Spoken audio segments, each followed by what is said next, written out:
Spartanburg, Texas. It is USL action here this evening as Rio Grande Valley FC hosts the red-hot Reno 1868 FC. Austin David here with Ken Levicka. Ken, we got a good matchup today. Reno having won 4 of their last 5.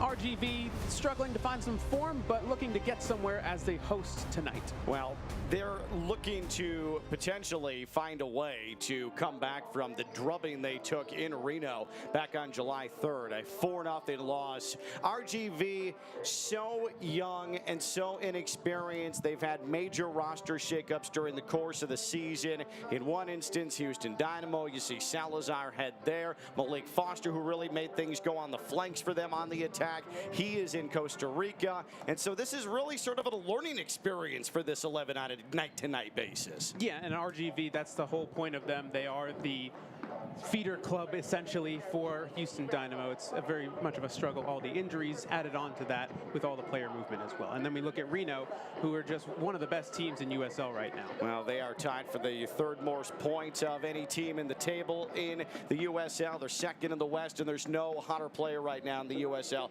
than Corey Herzog. 4 goals in the last 5 games. And man, this attack is exciting to watch. There will be goals here tonight. Exactly right. And we will go ahead and bring you the lineups in just a bit. Stay tuned. We'll be back.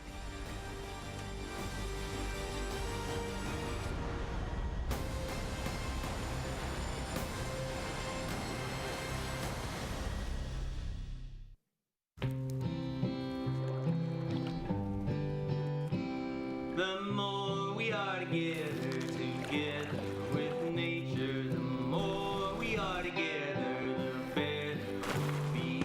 There's forests and rivers, mountains and valleys. The more we are together, the better we'll be.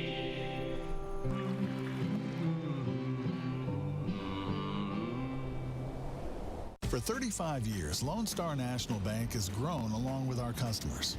Together, we have helped transform South Texas, raised families, and planted roots to create opportunities that benefit not the few, but the many. To plan and build for a better tomorrow, to imagine what is possible. That is how you build strong communities and the strong bank, one generation at a time. For 35 years, Lone Star National Bank, the Valley's Bank. Welcome to your hometown Whataburger. Customization is what we've always done. We have mustard, mayo, ketchup. It's all up to you. When you customize your own burger, you can put your personality in it. Manny's ketchup, no cheese. This is my Whataburger. We customize orders 24 hours a day. Everybody wants it just like they like it. When you can make it your own, that always enhances that experience for you. They're just happy to do whatever makes you happy. However you want it, I got you. Here at Whataburger, we make it just like you like it, whenever you like it. Hola Bruce, bienvenido a Taquería Manu. ¿Taquería Manu? Mi nueva pasión ahora que estoy retirado. Desde que probé las carnes marinadas, mi tienda para tacos son fáciles y rapidísimos de hacer. A ver, dale. Mira esto. Elige el sabor que quieras. ¡Híjole! ¡Qué rico! Provecho, Bruce. Gracias, hermano. Carnes Marinadas, mi tienda de H-E-B, celebrando nuestra cultura, costumbres y pasión.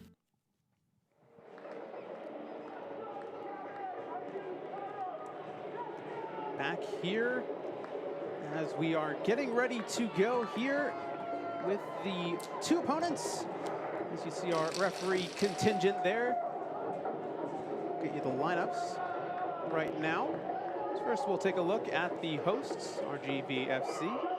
Ken, what do you think of this? It's a very typical lineup, but at the same time, not a lot of production up front in terms of historical production. No, absolutely not. Not a lot of firepower here. And really, there's no combination in the 11 that RGV is going to put out there where you just say to yourself, they're superior than their opponent in the attack. I am curious to see what Victor Garza does tonight, however. Garza, formerly of Tigres, he suffered a knee injury that kept him most of 2018 nailed to the sideline. So tonight he gets his opportunity at the top of the formation. And this is his first start of the season as well. No goals to speak of, but it will be an opportunity to prove himself. Meanwhile, Reno, a little bit of a different lineup for them.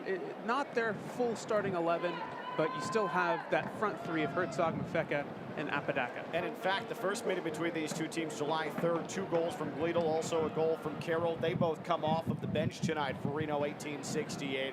And you have Herzog, take your pick. Any one of these attackers can score here tonight. And also Jacob Akinirich, you see him at right back, someone, San Jose Earthquakes man who formidable within the back line for Reno. Yeah, and Akinirich, one of the youngest, I believe the youngest, ever homegrown player for San Jose. A lot of Earthquakes players in this lineup tonight. One that is not and should be mentioned is goalkeeper JT Marcinkowski. He was actually out at the homegrown game this past week with the All-Star game. He participated in the skills challenge as well, made a few saves on some Atletico Madrid players, but he is not in the 18 tonight. As we are underway here in South Texas. Going to be curious to see just at the onset how RGV is able to handle in the opening 10-15 minutes the attack that Reno inevitably is going to throw at them. They have the speed advantage, they have the talent advantage. RGV, though, coming into tonight, they're only 5 points out of that 10 spot in the Western Conference. This season is certainly not done with double-digit number of contests left to go. Going to be a throw coming for RGV, and like you said, there's a lot of parity in this league, much like MLS. USL has tons of parity as well. Everybody is within contention to make the playoffs. All you have to do is get hot at the right time, and you're right in the thick of things. The question for RGV right now is, can they get hot right now? RGV with the ball chipped over top, it's going to be easily read. Back for Reno and their first touches of the evening. Gerson Echeverry, the head coach in his second year for RGV. You and I had a chance to talk with him earlier this week, Austin, and he said, hey, our marking defensively has been bad. It was bad in the 4-0 loss July 3rd in Reno. It was bad in the loss last weekend at Las Vegas. And until that improves, we're going to continue to give up goals at this concerning pace that we're at. Yeah, and one mention of that defense, Connor Donovan didn't mark his man in that Vegas game, which led to the first goal, and he is now on the bench tonight. So at least Echeverry is sending the message. For sure. And that's literally what it is. There's no other way to interpret that. Samuels will throw it in. Foul in the back. Going to get Duke Lacroix for that call, and now a switch nicely done by Reno, or RGV, excuse me. A little bit of space opening up for them now. Ball right into the awaiting hands. Like we mentioned, Marcinkowski not in, Matt Bersano is in, as we look at Gerson Echeverry there in his second season out of Patterson, New Jersey. Coach of Seton Hall from 2012 to 2017. And it's that college background that suits him so well for this RGV situation. Obviously, you're working hand in hand with Houston Dynamo. A lot of young players, just like at Seton Hall. Intercepted there. Still with RGV in the attacking third of the field, but see if they can get any offensive production going. Like we mentioned, it's the formation isn't necessarily the formation that we saw early on, but not necessarily on our numbers up front. We talked about the goal production for RGV with the players that they have currently in the attack, and only 3 goals to speak of between the front 4. Here's an opportunity, ball into the box, but again, no one there. That was Jesus Enriquez. Well, if you look at the USL numbers, you look at the team stats, and RGV is middle of the pack when it comes to goals scored. They're in the top 10 in the league in passes attempted, and it actually is from a former life of this roster.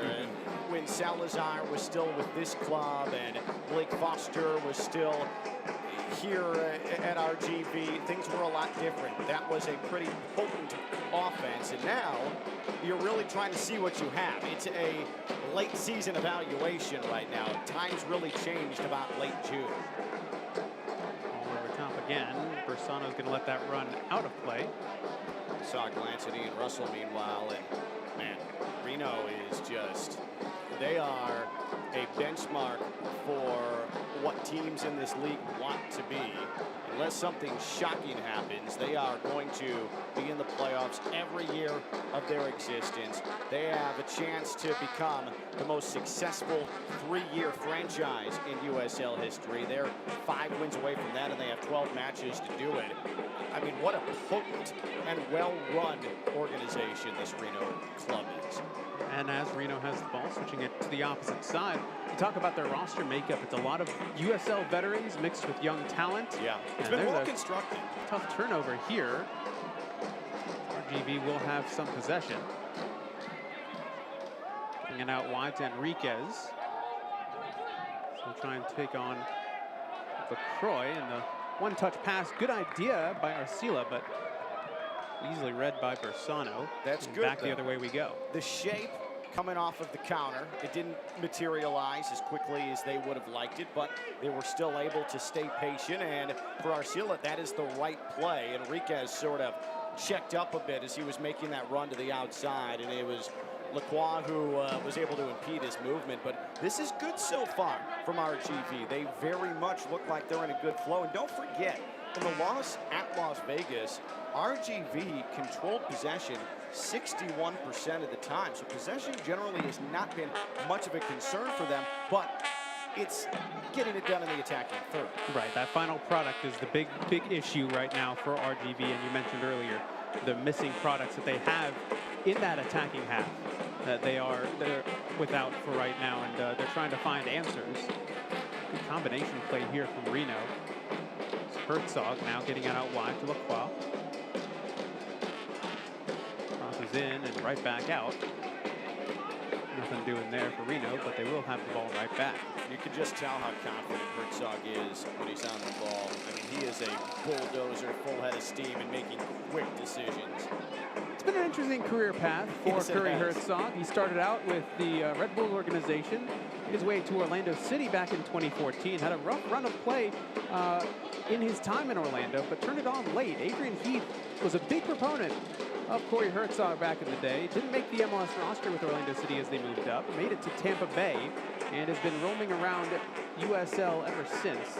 This is really the biggest stage that he's been on in terms of his career, where he's had this much success in the attack and in terms of goals scored to this point in the season. So it's good to see for his standout career as a USL veteran. Over the last 3 seasons, though, with Herzog, you've seen flashes. And you thought maybe this was coming, maybe not to the volume that we've seen this season, but he sure has been a lot of starting 11s in his USL career, and there's a reason why. And I can always remember the time that he was with Orlando, because I was covering Orlando City at the time.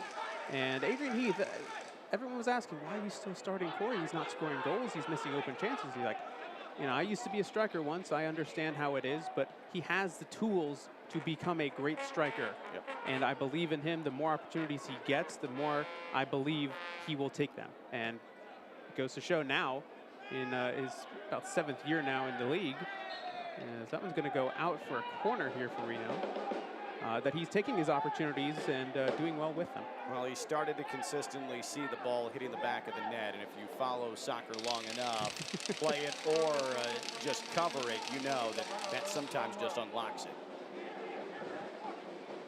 First set piece opportunity for either team here in the 9th minute. Reno will look to get someone on ahead in the box. Good ball in, and it is perfectly delivered. Thomas Janjigian with the header, and a perfect start for Reno as they go up 1-0 right here in the 9th minute. When it's going good, it's going good. And when a member of your back line can come up and connect perfectly with that, I mean, that's as good as it gets. That is as picture-perfect blueprint as you want to see a corner. Poorly marked, just splits through the defense and deposits it in the back of the net. That's when you have a 6'2" center back flying through the air, and the only one marking him is about 6 inches shorter. Bit of a height disadvantage for RGV, and now a goal disadvantage on the scoreboard as well, as they find themselves down early at home. Well, this Reno team has been good on set pieces all year. They can do it with set pieces. They can do it in run of play. But they're one of the better passing teams in the USL. They're in the top 5th in the league. That was excellently done. Now RGV looking to get themselves right back into it. Into the box, top of the box now. Shot is going to go in. Oh my goodness, what a strike off the crossbar. And I believe it was Andres Arcila with the strike. Spectacular, not even 30 seconds after the goal was scored. They're back into it, 1-1. What an answer from Arcila. Look at this individual work. So it's fed to the top of the area. Deep. Good control. Step through. All right, left foot. Small window off the bar and in. Beating the keeper, Bersano. That is magnificent. Magnificent. It's an early goal of the week candidate already. We're not even 15 minutes into this game and we're already 2 goals in. Spectacular from Arcila. And that is his first goal of the season as well. What a way to get it. I mean, he may have a couple more throughout the rest of the year, but there's nothing that's topping that. I mean, that was absolute patience. That was skill and confidence as well. To open himself up for that left-footed shot, and the window he shot that through was impossibly tight. Now we're back to Reno as they try and get back the lead that they had for a very short time, as that one's going to be offside. A frenetic pace so far to start this evening. RGV with the first bits of possession going forward. Didn't really get any shots on goal. In fact, that goal was their first. Quite a start for them. And for RGV, too, that is the first goal they've scored in 3 matches against Reno 1868, a pair of 4-0 losses dating back to last year, so that's got to feel good, not only because it was wonderfully struck and set up brilliantly, but it also just gets you off of that 0.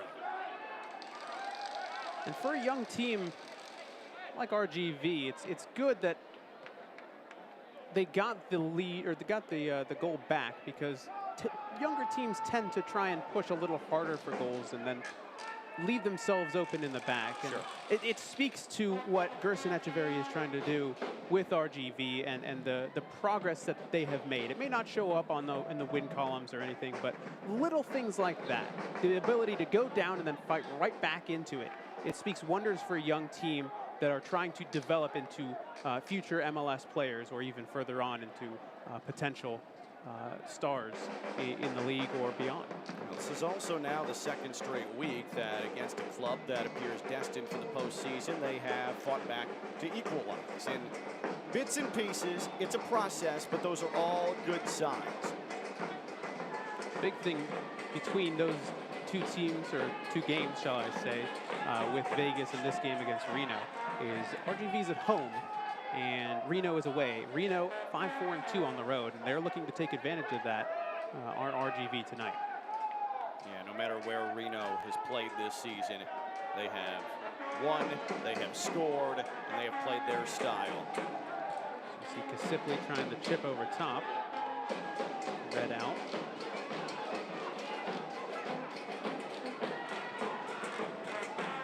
RGV into the midfield now. Playing it through Salazar.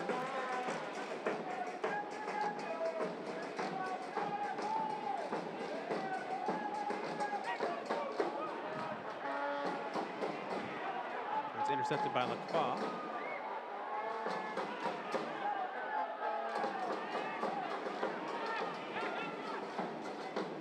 Back into the midfield for RGV. Back to Bird. Samuel's back now for Enriquez. So 1-2. Martinez now trying to go through the defense. Lacroix right on him. Gets off the cross. It's into the box. Dangerous. Reno able to get it away for the moment, and a poor turnover. Blocked right at the top of the 18. Still in an area of danger, but Reno able to get away from it. 6s and 7s on the defensive end for Reno.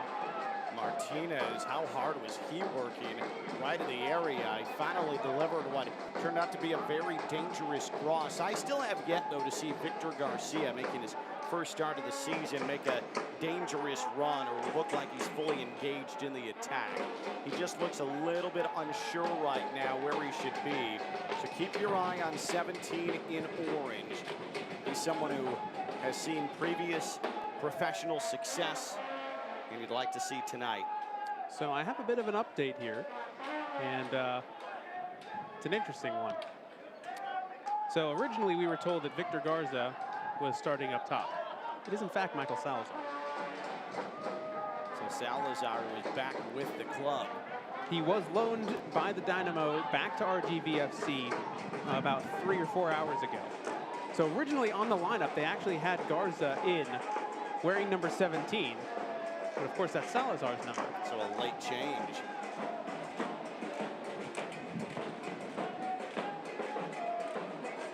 So that's somewhat big news here. Absolutely. Of course, Salazar, who's got 8 goals on the season,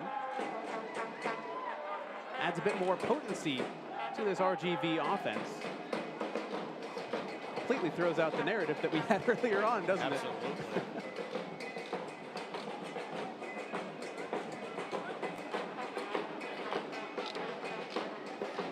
Salazar, someone who is looking to get some consistent work in now. Looking through, trying to find Apodaca. Able to do so.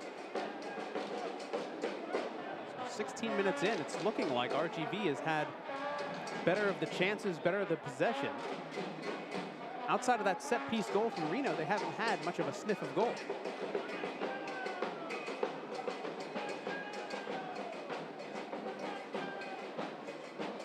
Take a look at Nico Corti.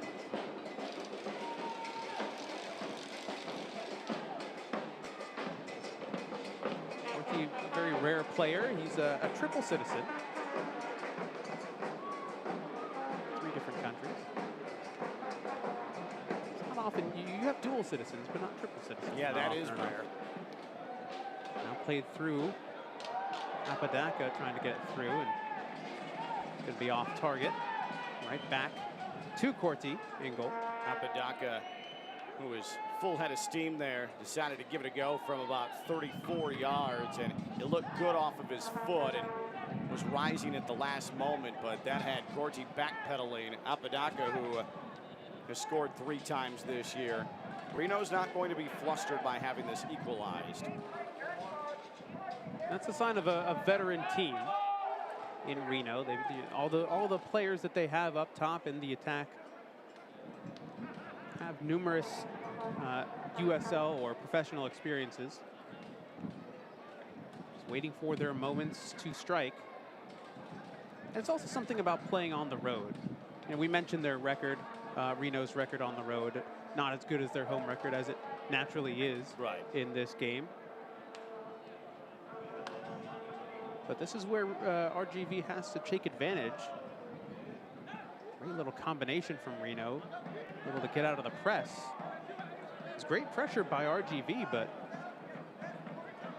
they almost got out of it as it's going right back to RGV. RGV has forced Reno to look a bit uncomfortable playing it out of the back.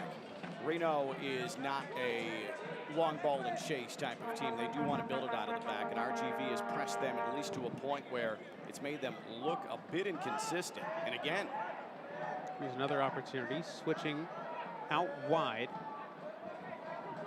Rodriguez is going to chase it down. Trying to play it through, and it's excellent by Akineric, who will force the corner. Akineric is just so quick on his feet. He's so springy, and you can see there, he just covers so much ground defensively. And you can see exactly why San Jose has coveted him so much, signing him as a 16-year-old. He's not necessarily ready for MLS play. No. He's gotten some looks with the big club. But right now, the Earthquakes are happy with him and his role here in Reno. Getting some time. There's no rush to get him into playing time, especially how good the Earthquakes are playing right now in MLS. Cross is in. Good look.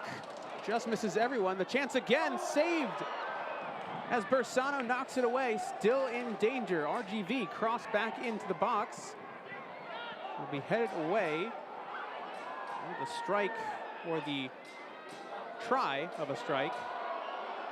And now it's onside. It's going to be Apodaca, one-on-one with the keeper, and he wins. Excellent goal from Reno as Apodaca gives them back the lead, 2-1. And what a great goal, just right through the defense, and everyone was pushed up for the corner, and well, you get burned for it. Nightmare flashbacks of last week's loss to Vegas, where Vegas was constantly hitting on the counter. It happens again. It looked like RGV was in great shape. They forced Bersano to make a desperation play off the line, and sure enough, Apodaca racing back. He was clearly onside, and there's goal number 4 on the season for Aiden Apodaca, and it's 2-1 Reno. So again, how the game goes, you go from almost scoring on one end to letting in on the other.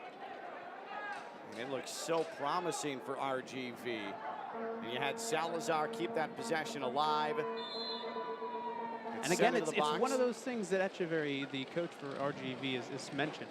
Just the defensive lapses, just turning off for half a second. That's all a quality team like Reno needs to take advantage.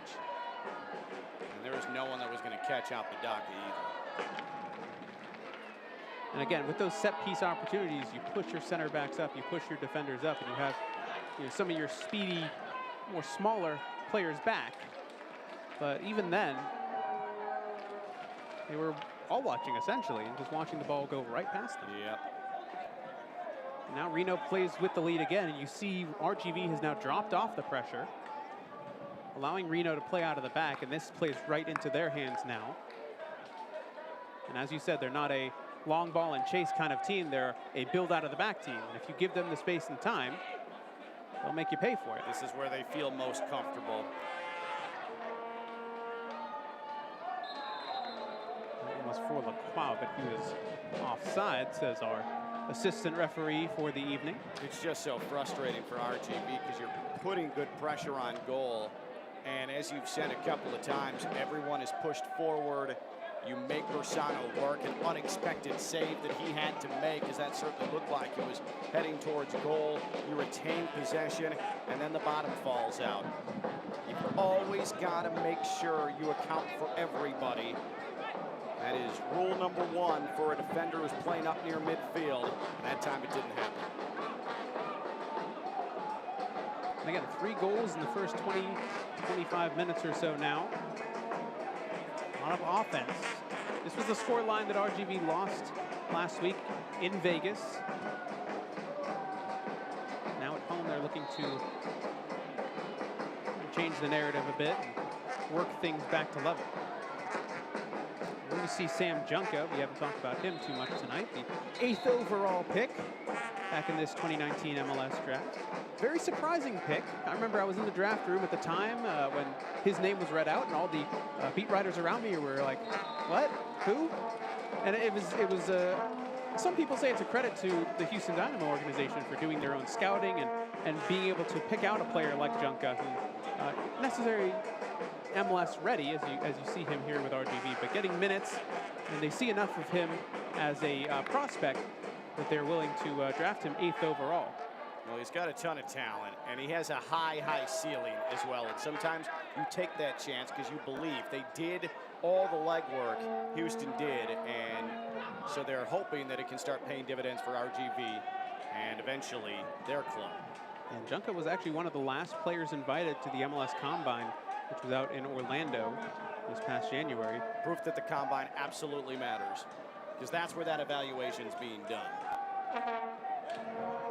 It's also where the interviews take place, and you get to know the kid as a person.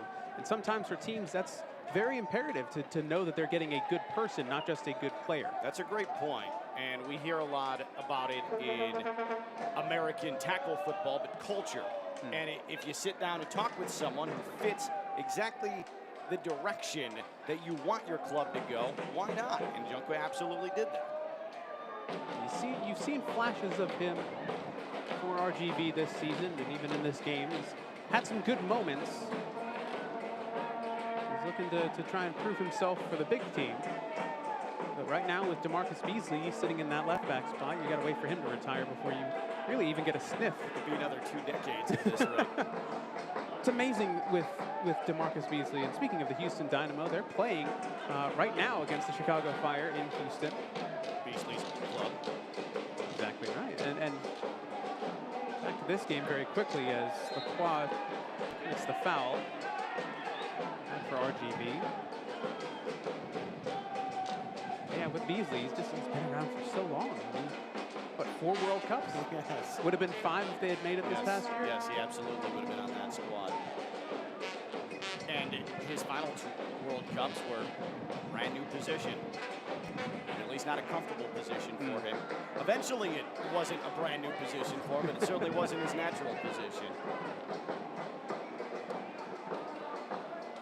Usually you don't see players like that in that age range adjusting to new positions. It's usually these kids, the younger kids, that are trying to figure themselves out, trying to find exactly where their best fit is in order to make the first team. That's, again, part of Echeverry's job, is to try and put these players into the right positions for them to succeed, not just for the club, but for them personally, so that they can eventually move up to the MLS side.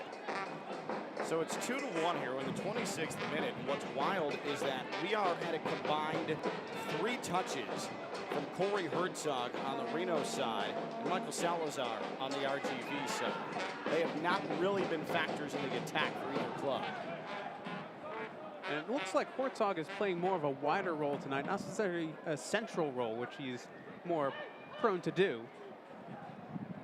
You can see him angled to the right now. Or to the left, rather.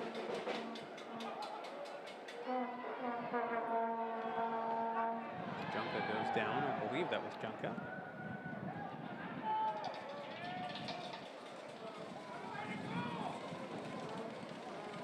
I think that was Kevin Rodriguez. Junka was. Yeah. Junka was the one who fed him the ball. He took it right to the shin.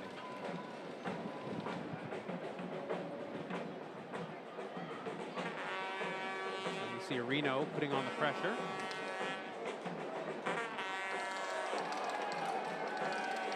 It's going to be Reno's ball. It's done by Seymour. Haven't really mentioned him too much tonight.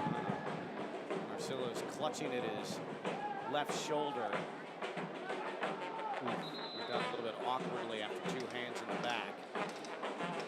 But Chris Riska, our referee tonight, he is already made it clear that he is going to allow physical play.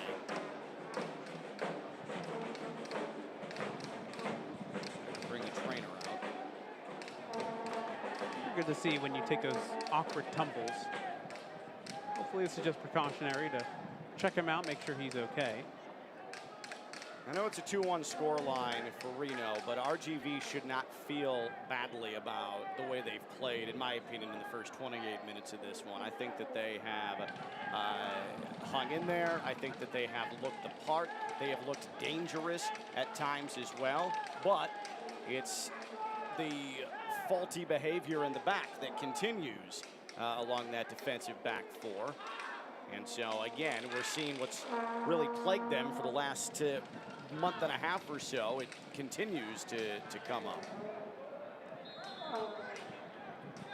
Back to action here. Arcila just getting some water on the touchline. Assuming he'll be waved on by our referee in just a bit. RGV down to 10. So you see Arcila on the back just trying to ask to come back in, and he is. I think to 11v11. You know, we'll swing it back round to the goal scorer, Jan Jigian. Plenty of open space opening up for Reno now. On the far side, Mendiola. He'll load up, fire in. Great save by Corti. Raul Mendiola with the left-footed strike, and excellently read by Corti in goal.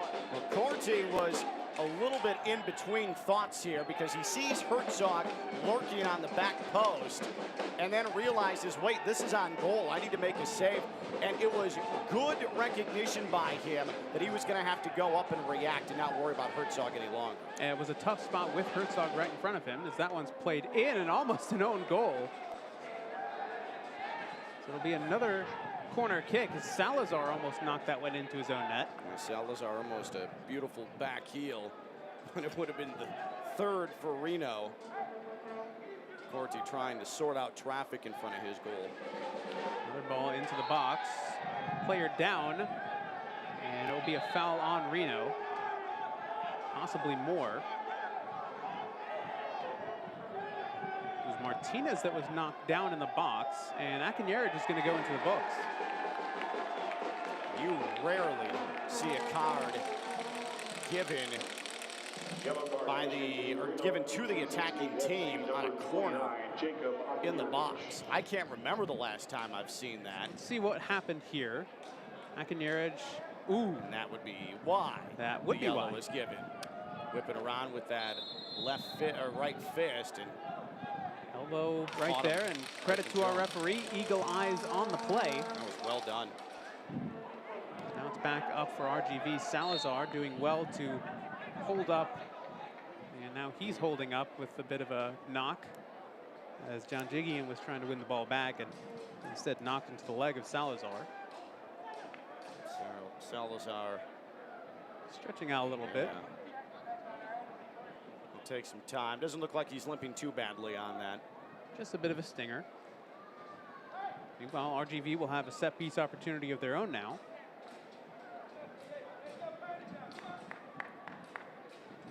It'll be Isidro Martinez, native of Brownsville, Texas. So put the ball into the box, headed away by, that was tonight's captain, Kasipli, and it's going to go back for Bersano in goal as he'll roll it out. Seymour out to Lacroix. Through the defense. RGV has gone back to trying to press, trying to force the action after laying back following that second Reno goal. I like that better from RGV. I like when they press the ball. Quickly in here, Mendiola trying to cut the play back, and it was a good idea for Mendiola, but the ball was a bit too far behind. I believe that was Mafeka making the run. Haven't said his name too much tonight. Part of the problem, though, when you do play up and now RGV is playing off, is that you run the risk of a dangerous run beating you, and RGV has been susceptible to that, as we nearly saw moments ago. Now the counterattack opportunity, Akinierich is going to step right into it, but turn it over. Akinierich needs to be careful. Sitting on a yellow, only 30 minutes in, and it's, you know, for a young player, you want to play aggressive, but sitting on that yellow card, you don't want to be too aggressive and send your team down a man. Yeah, high boots are probably something that he'd like to stay away from here for the remaining 60 minutes or so. You see Emre Clementa. Chance now for RGV. John Jigian able to step inside and knock it away. John Jigian, that was extremely well done to box out his man. Marcela has gotten into some really great scoring opportunities tonight. He's got a great feel for this game right now. Just picking out those little pockets of space, being able to dribble through defenders. If he had got past John Jigian there, he would have been in on goal.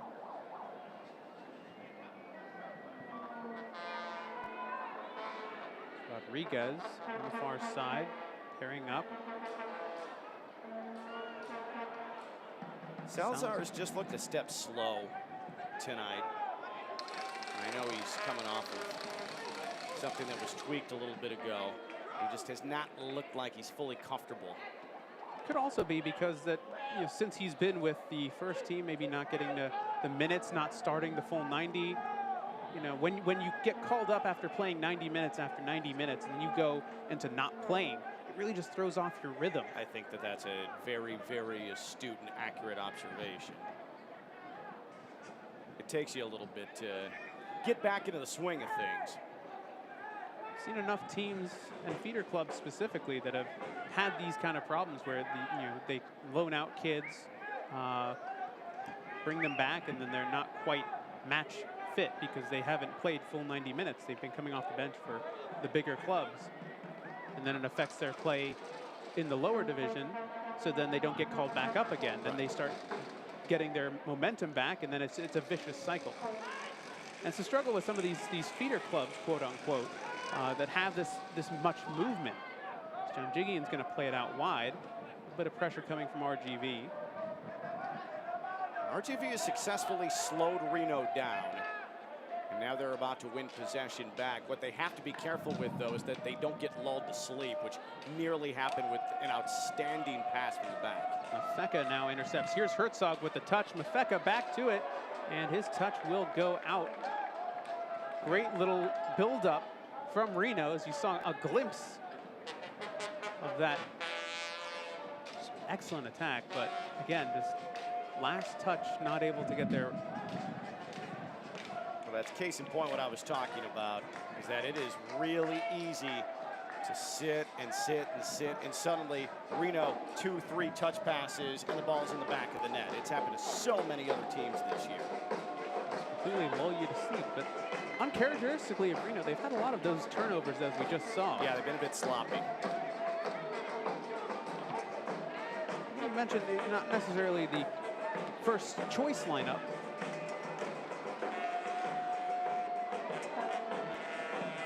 Still, Reno, you know, for where they are and where they are in the standings and everything, you expect them to be a bit more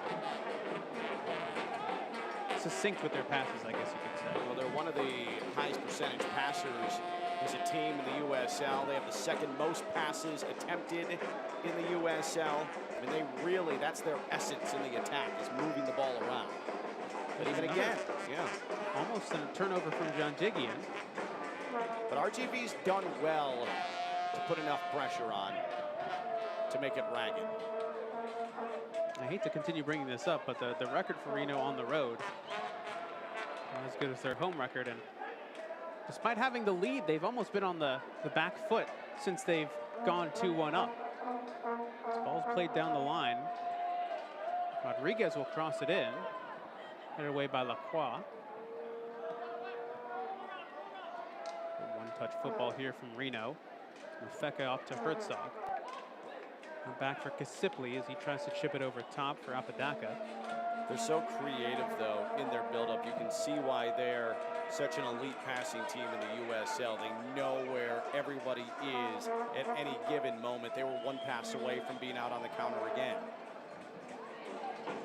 That comes with training habits. It comes with knowing your personnel. Great little pass through is now RGV into the attack. And it comes with something you said earlier, a mix of young and old. You can't do that unless you have some veteran influence, and this Reno squad absolutely does.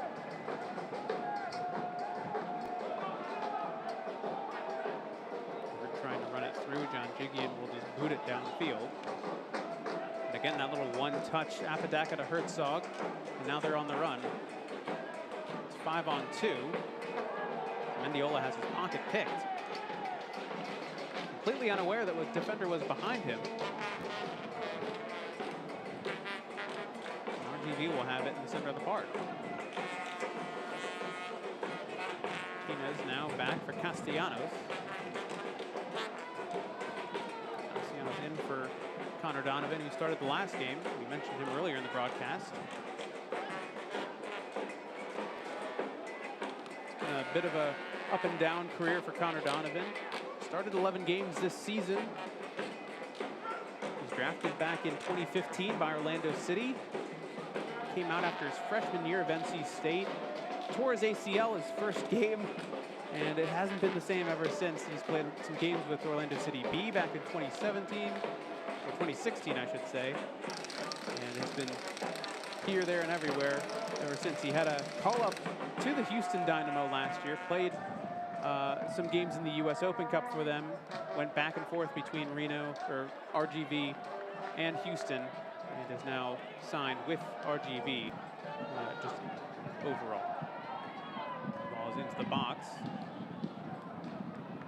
Had some good curl on it and just headed away for safety. And An RGV set piece opportunity coming here in the 39th minute. Yeah, Jen Jigen probably could have brought that down and tried to play it out of the back. Instead, just decided to take the safe play and clear it out and got the go-ahead from his goalkeeper, Bersano. Man, you mentioned coming back from ACLs. It's just such a long, long road. It's tricky and difficult. It's tough. It's really tough. And his story is tough. Sad thing is, there's so many players like him. His ball goes into the box, headed up and out by Salazar. And they will be giving a goal kick, and it looks like Salazar took a knock to the head. I wonder if that's the ball or contact from the defender. It looked like it was just a shot by the ball. Yeah, and that came in a rocket shot off that corner. Might have been off the face. Yeah, might have caught it wrong. Salazar's taking a shot to the leg and a shot to the face now. Welcome back, Michael Salazar. But no, he looks like, I think, after his follow-through on the header, yep, you can see he made contact with Akiniraj. They hit temples, because Akiniraj clutched at his head as well. That's incidental contact. No foul was called. But yeah, that definitely was a head knock. Oh, Mafeka, pocket picked. Herzog is open, and Mafeka fires wide. Herzog with no one around him in his area code, and Mafeka goes for glory instead. Could have been 3-1. Instead, it's a goal kick for RGV. Well, Mafeka is having a laugh as he goes back up the pitch, but I guarantee you Herzog doesn't think that that was very funny. Herzog was unmarked, standing to the edge of the 6, and would have easily tapped that home off the turnover. Mafeka did everything right except look to his left.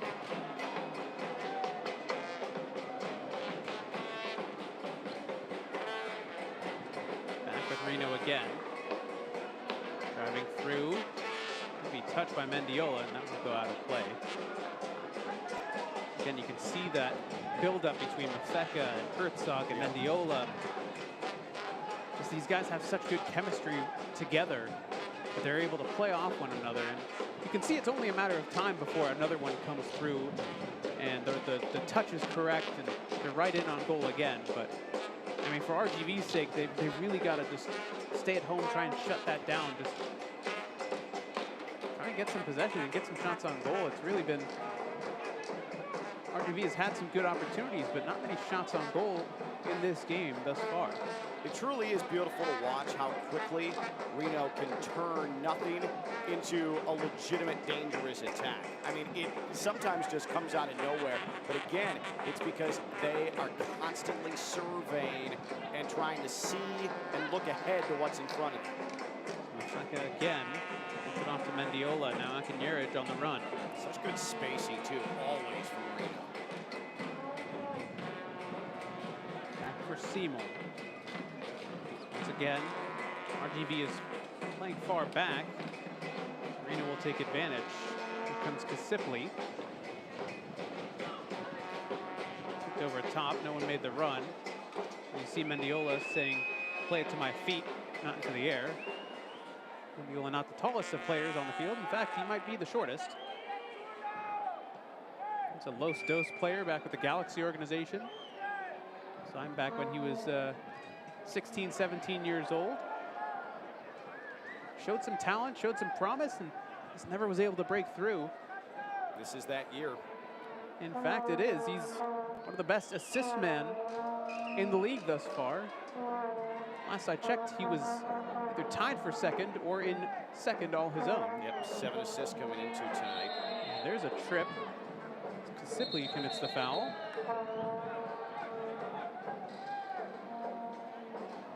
See if the referee hands out any disciplinary action. Take another look. Just a grab of the shoulder by Sipley. Samuels goes down. Just a nice little talking to. I think Chris Risk has done a great job tonight. He really, truly has.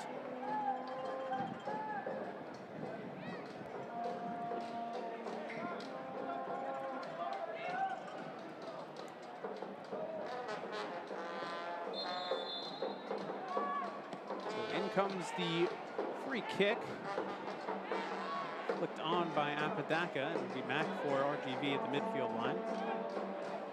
Numbers going forward again for RGV as they look to take advantage. And that is not what they wanted to do.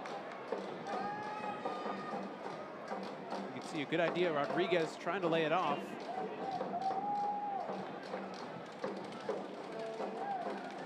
Not sure if that was Junka on the far side making the run. With so many numbers forward, if he'd even faked the pass, it probably would have opened up space for Rodriguez to take it into the box. We're approaching halftime. Ken, what are you making of this game so far? Obviously, Reno has the more substantial attack, far and away the most weapons, but I do think RGV has hung in there, and I think they've been the most consistent offensive team, if that makes any sense. Reno's had the better opportunities, but RGV's had the better build-up for a good portion of this evening, and they've drawn the foul, something that Frenetic was discussing with us earlier this week. Las Vegas, just foul, foul, foul, break up any attack. RGV is able to extend it tonight. You see 1 minute of stoppage time coming up. That overlapping run again. This time Rodriguez will keep it. Excuse me, that is Rodriguez. Intercepted and played out.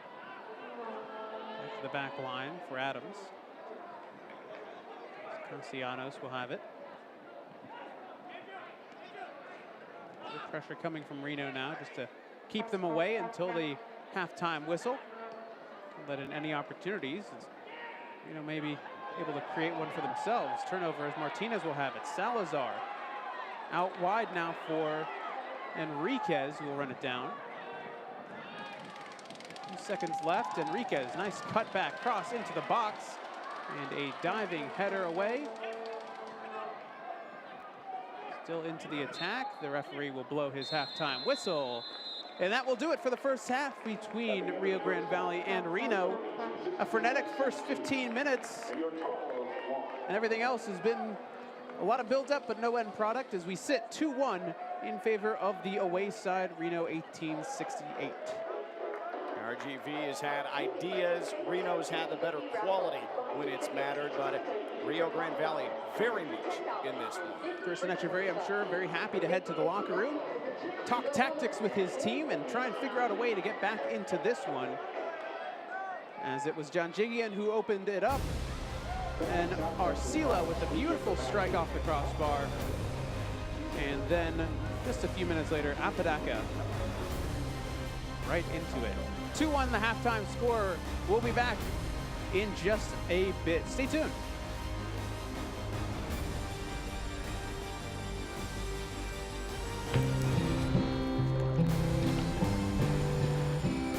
The more we are together with nature, the more we are together, the better we'll be. There's forests and rivers, mountains and valleys. The more we are together, the better we'll be.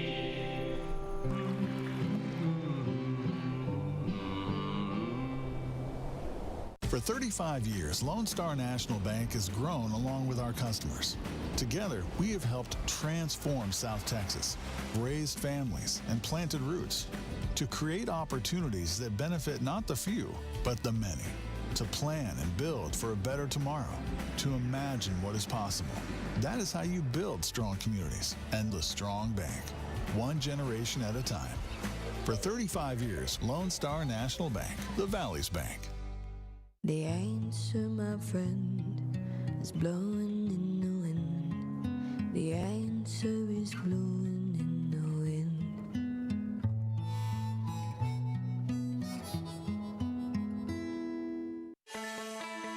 At DHR Health, we have one goal: advancing the health of the Rio Grande Valley.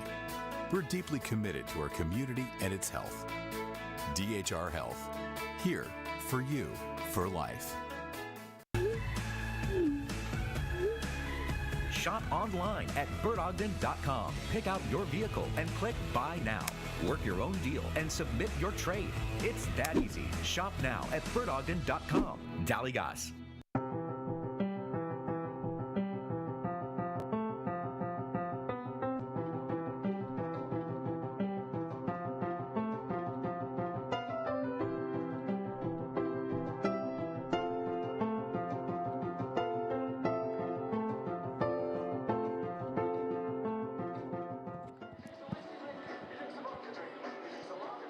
Back here in South Texas, so we're standing 2-1 to the away side, Reno 1868.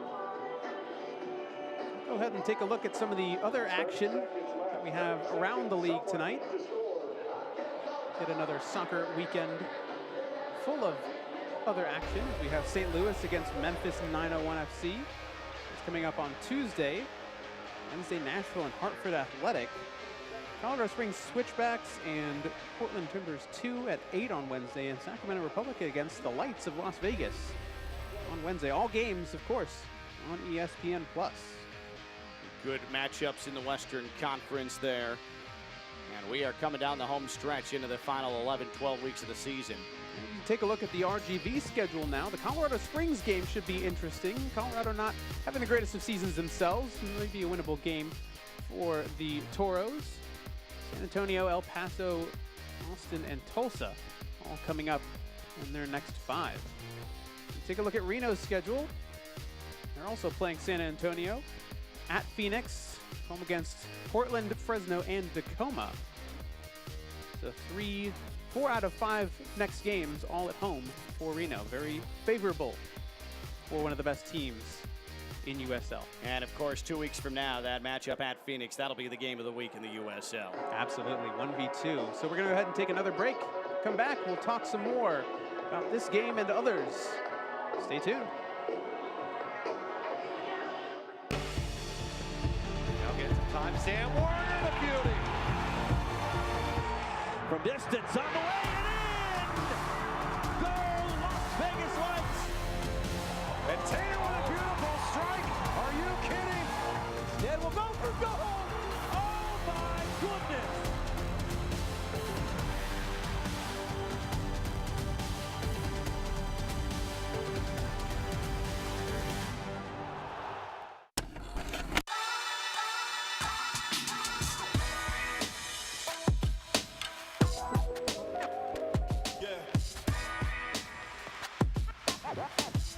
Gents, hey, keep moving forward here. I feel like we're close, but it's all about the process. Make sure you're doing the little things right. It's part of the community. I think it's not a mistake that you drive anywhere in the city and you'll see the red Kickers K. I was certainly honored to play for the club and understand it's just a part of the city. We're the longest continuously run professional soccer team in the country, which is pretty cool. We had Charleston Battery beat by one day. We played on a Friday night. In '93, they played on a Saturday. We take great pride in that. There's a really good structure in place, and there has been a really good structure in place for a long time now, even from when I was back here as a youth player. The coaching staff, the culture, the way things are done at the Kickers is at the highest level. Everyone's committed, everyone's 100% in. We have a really strong locker room and everybody really wants to do well for the club, and they believe in me and believe in the club and respect the history that we have as a club. So it's been a lot of fun so far, just kind of getting this group together.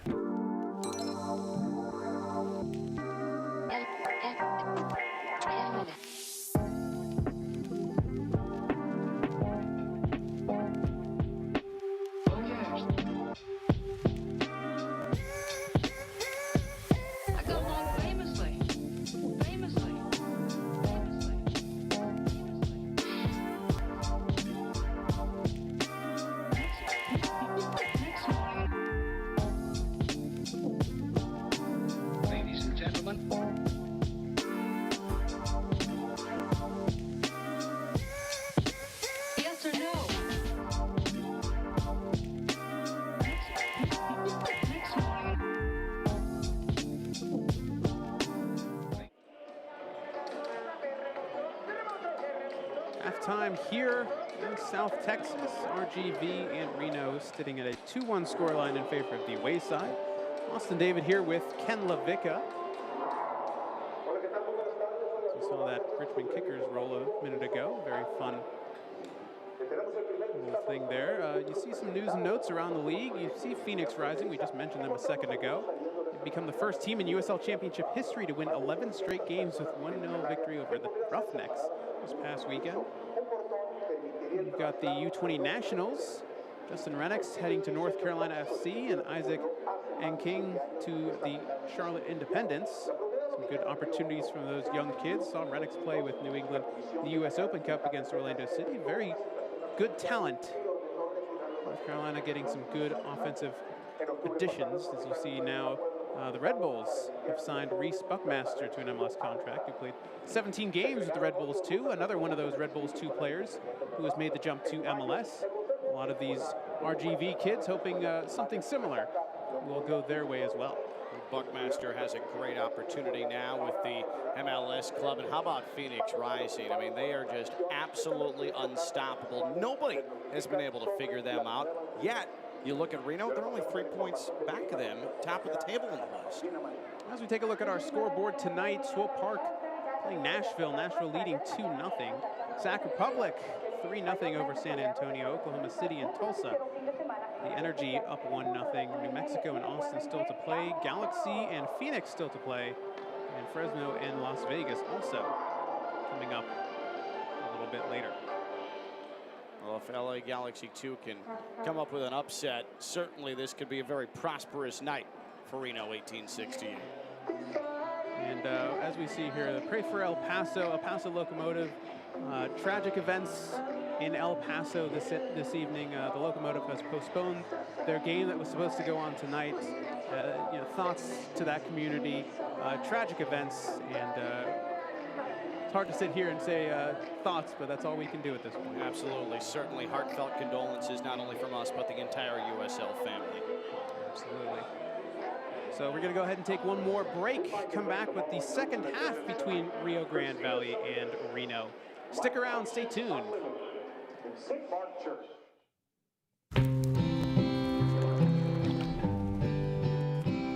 The more we are together with nature, the more we are together, the better we'll be. There's forests and rivers, mountains and valleys. The more we are together, the better we'll be.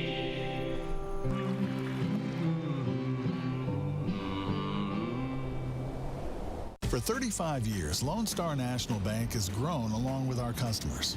Together, we have helped transform South Texas, raised families, and planted roots to create opportunities that benefit not the few, but the many, to plan and build for a better tomorrow, to imagine what is possible. That is how you build strong communities and the strong bank, one generation at a time. For 35 years, Lone Star National Bank, the Valley's bank. Welcome to your hometown Whataburger. Customization is what we've always done. We have mustard, mayo, ketchup. It's all up to you. When you customize your own burger, you can put your personality in it. Manny's ketchup, no cheese. This is my Whataburger. We customize orders 24 hours a day. Everybody wants it just like they like it. When you can make it your own, that always enhances that experience for you. They're just happy to do whatever makes you happy. However you want it, I got you. Here at Whataburger, we make it just like you like it, whenever you like it. Hola Bruce, bienvenido a Taquería Manu. ¿Taquería Manu? Mi nueva pasión ahora que estoy retirado. Desde que probé las carnes marinadas, mi tienda para tacos son fáciles y rapidísimos de hacer. A ver, dale. Mira esto. Elige el sabor que quieras. ¡Híjole! ¡Qué rico! Provecho, Bruce. Gracias, hermano. Carnes Marinadas, mi tienda de H-E-B, celebrando nuestra cultura, costumbres y pasión. Welcome back to South Texas, getting ready to start our second half, but before we do, we're going to go ahead and take a look back at the first 45, specifically the first 15, where everything happened, essentially. Yes. We're sitting at 2-1. Let's look at how we got there. Take a look at these highlights. And it started early, and it started often. Corner come in, Thomas Janjigian with the head, and an early start for Reno, as it looked like they were going to start rolling. Yeah, set piece perfection. Janjigian absolutely unmarked. It also helps that he's 6'2", and he flies in there for the goal. But literally moments later, look at this piece of individual mastery. How good is that? The footwork from Arcila. Look at this, right foot, left foot, spin, back heel, left foot off the bar and through. Just incredible through that traffic. Arcila draws us level. Call it some Colombian magic from the Cartagena native. And this was a moment that changed the game here. It was an opportunity for RGV. It was saved, and then going the other way turns into a goal for Apodaca. He puts it right past Corti. And you look, Austin, Bersano had to make a save on that. It was on goal. Yes, someone was on the back post, but that certainly was headed towards goal. And then Reno took advantage on the other end. This was the best save of the half. Nico Corti with the red-hot Corey Herzog lurking in his field of view ends up making the save, upper right corner. One more break to come. We'll come back for the second half between Reno and Rio Grande Valley.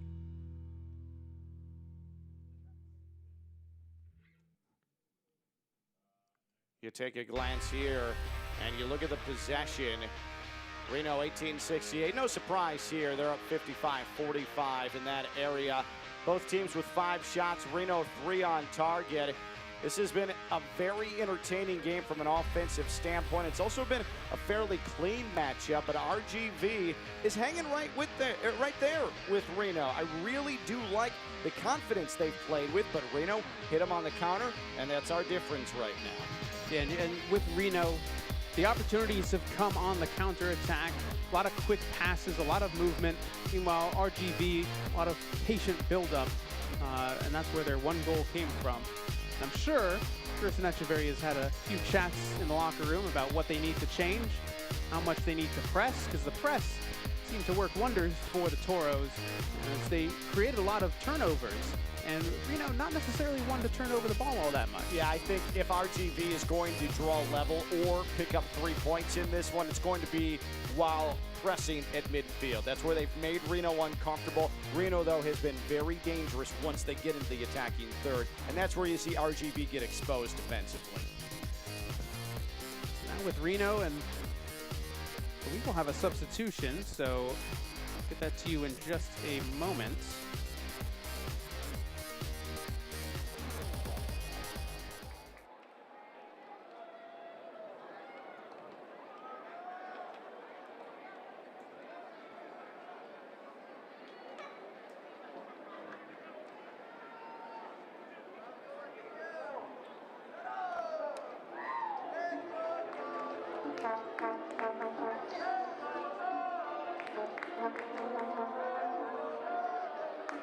So we were talking about it earlier with Jacob Akinierich picking up that early yellow card, and in fact, he will be subbed out, the first sub of the game.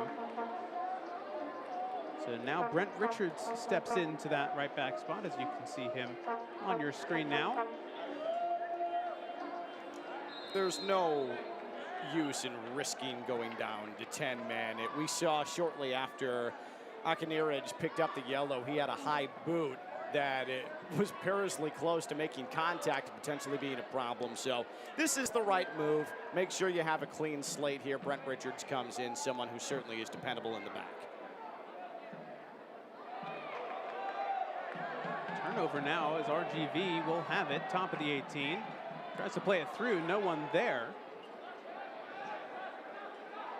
And running it down is Junka. He'll keep it in play. Bit of a step over.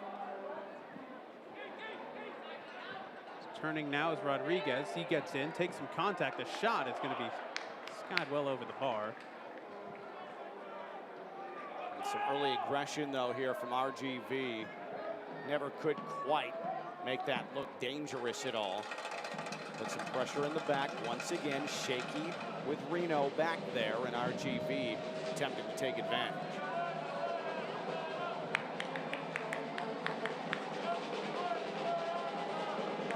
Back to the sub just quickly. Brent Richards came out of the Washington Huskies in college, played with the Timbers U23s, Timbers and Timbers 2. He's now made his home here in Reno since 2017. Over 50 appearances for the club. So Ian Russell, the Washington Husky, inserts Brent Here Richards. comes Curry Herzog, finally getting some space and time to work.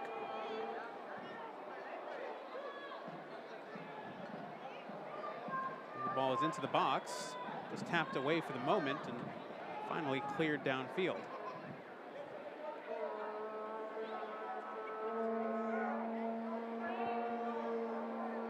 Back with RGV again. Bird has it taken away. Apodaca has it back to the back line. Now Richards with his first touch of the evening.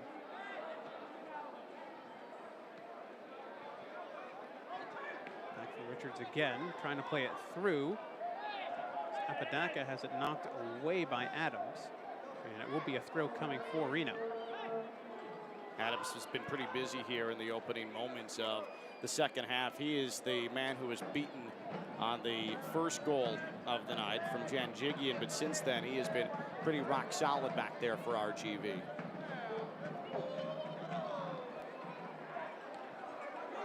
Clementa, longtime Sac Republic player, with a very poor turnover, uncharacteristic of the veteran. Now RGV trying to push numbers forward. A little combination so far. This top of the 18 just cleared away. Some excellent build-up by RGV as couldn't quite settle things down. A turnover. It's off for Kasipi. Becca will get it off for Seymour. That buildup didn't turn in anything, but that was fun to watch, and that was extremely promising, very bright attacking. Now it's Richards. Plenty of space for Mafeka. He'll try the effort. It's going to be blocked, and out comes Corti to claim. That was so good, though, from Brent Richards. It looked like he was going to try and deliver it into the box, and instead he sweeps with his right foot and sends it right to the middle. I mean, that was an excellent, excellent ball. You saw with Mafeka, there was really no one in his zip code. RGV, very lucky to get the shot blocked. Closed well.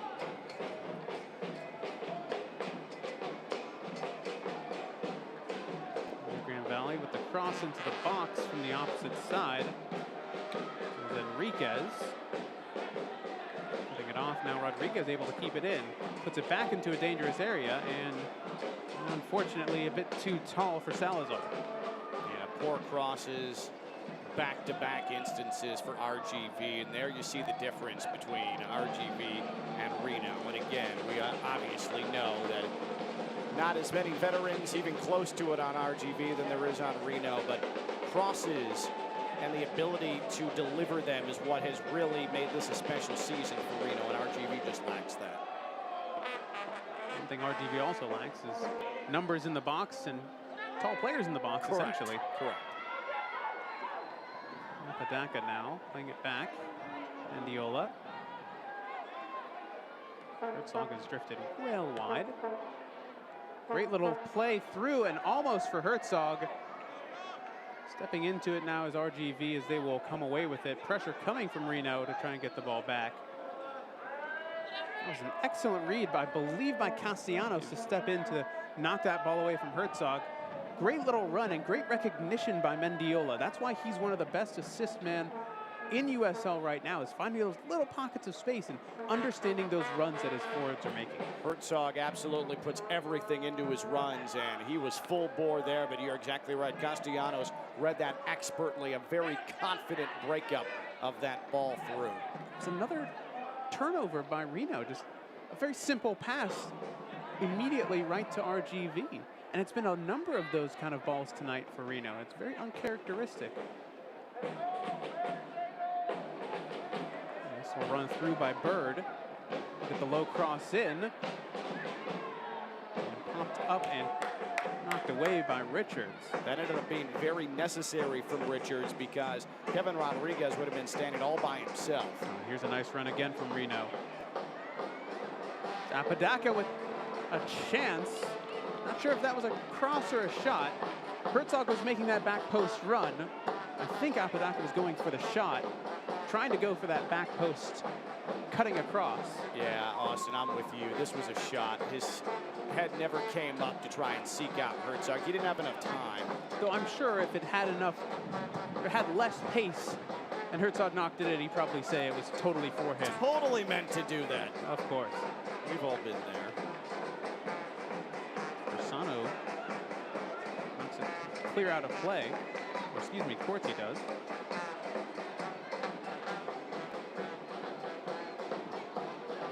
Herzog lets it run out. It will be a throw for Reno. A nice look at that mohawk of his. It's almost been a trademark for Herzog over the years. He's had it in different iterations, but it's always been that kind of style with the, you know, the fin.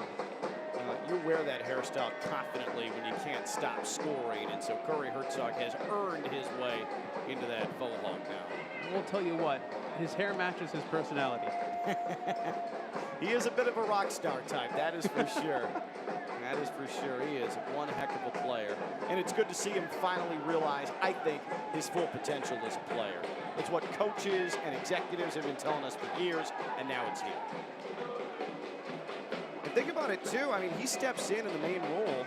Some good pressure from RGV. They sent 5 numbers forward into the attack to try and press. And now they will get the ball back.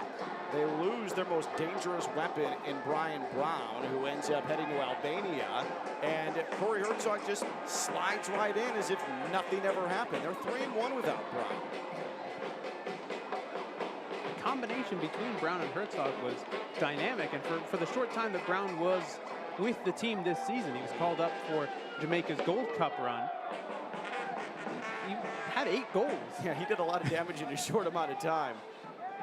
But it speaks to the character of a team where one dynamic goal scorer leaves and another one comes in, and all of a sudden Herzog is now the man. You could argue that the confidence he gained playing with him helped. Great run down the wing here from Rodriguez. Plenty of space. See what he can do with it. Junca made the run inside. Now Rodriguez will try and cross it. Blocked out by Richards, and it will be the corner for RGV. Austin, Kevin Rodriguez has been really good tonight for RGV. He is playing with a confidence. He is really the one who's probing that back line for Reno the most. Take another look. Rodriguez sizing him up, and it was a great stab by Richards to knock the ball out. It's just good, though, from Rodriguez. Earn yourself the set piece. Into the box, a dangerous one, punched away by Bersano. And that one's going to be a foul. Bird goes down. Apodaca claiming he was wrapped around, and instead it will be a foul on the goal scorer for Reno. Take another look at that one. So you see Bird here, he comes up, and yeah, there definitely was an arm wrap around, but anytime you get bowled over from behind, it is very rare that the person making the contact is not going to get called for that foul. I will give Bird some credit for that one. Yeah, absolutely. That was savvy.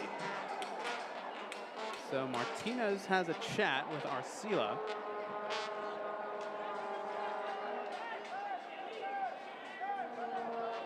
See where Arcila decides to go with it. One of the younger players on this team, 24 years old, played for Echeverry at Seton Hall. Went to the box, a good one. Almost finding Kyle Adams on the back post, and just a hair too tall, despite Kyle Adams having a nice flowing lock of hair. Now, Kyle Adams was backpedaling. If he was able to get airborne, there's a good chance he plants that inside the post. But because he was backpedaling, and I believe there was contact coming from his front, he wasn't able to get up off the ground, and that blew up the entire set piece. It kept going further and further back as Lacroix is going to be fouled. Free kick will come for Reno now. Gabriel Giusti trying to direct traffic here and continue to keep this match under control like he's done so well to this point.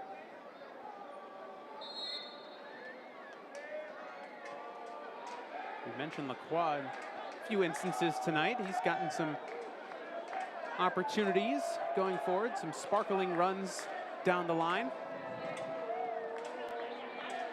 It's off for Richards now. Dangerous ball, but tails just a bit. And Corti will be able to grab that fairly easily. Apodaca was lurking.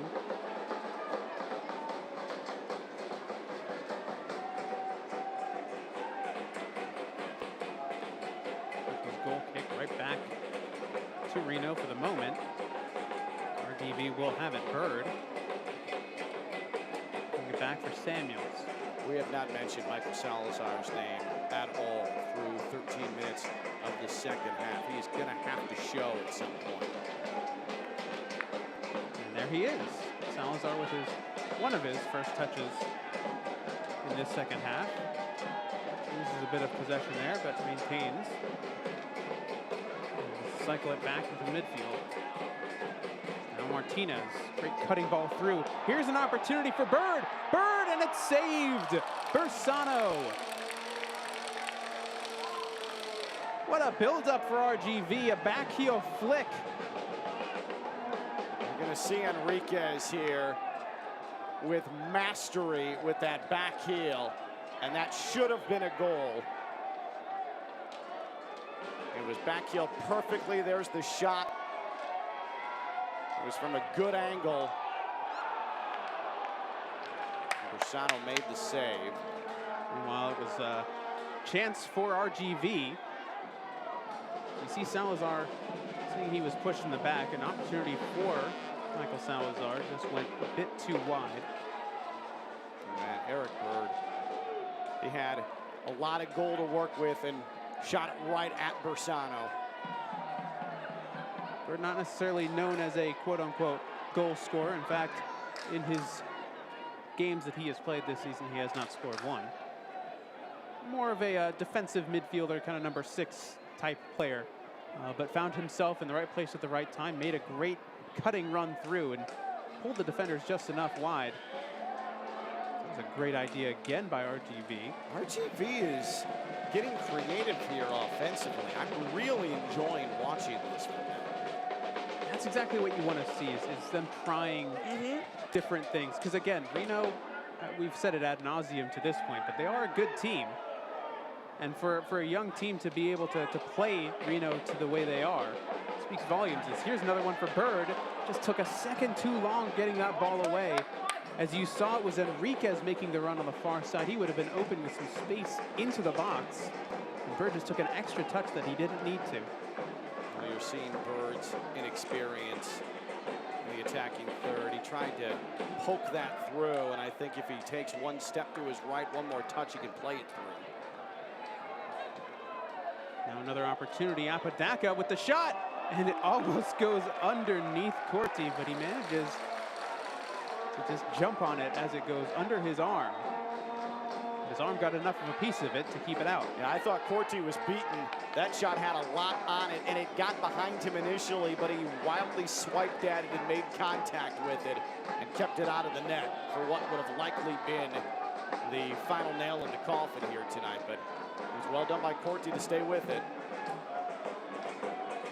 Still plenty of game to go if RGV can play through again. Here's some great combination again. Salazar now tries to play it through. Rodriguez almost there for it, and it's going to go out of play. It will be a corner kick for RGV, but again, the build-up.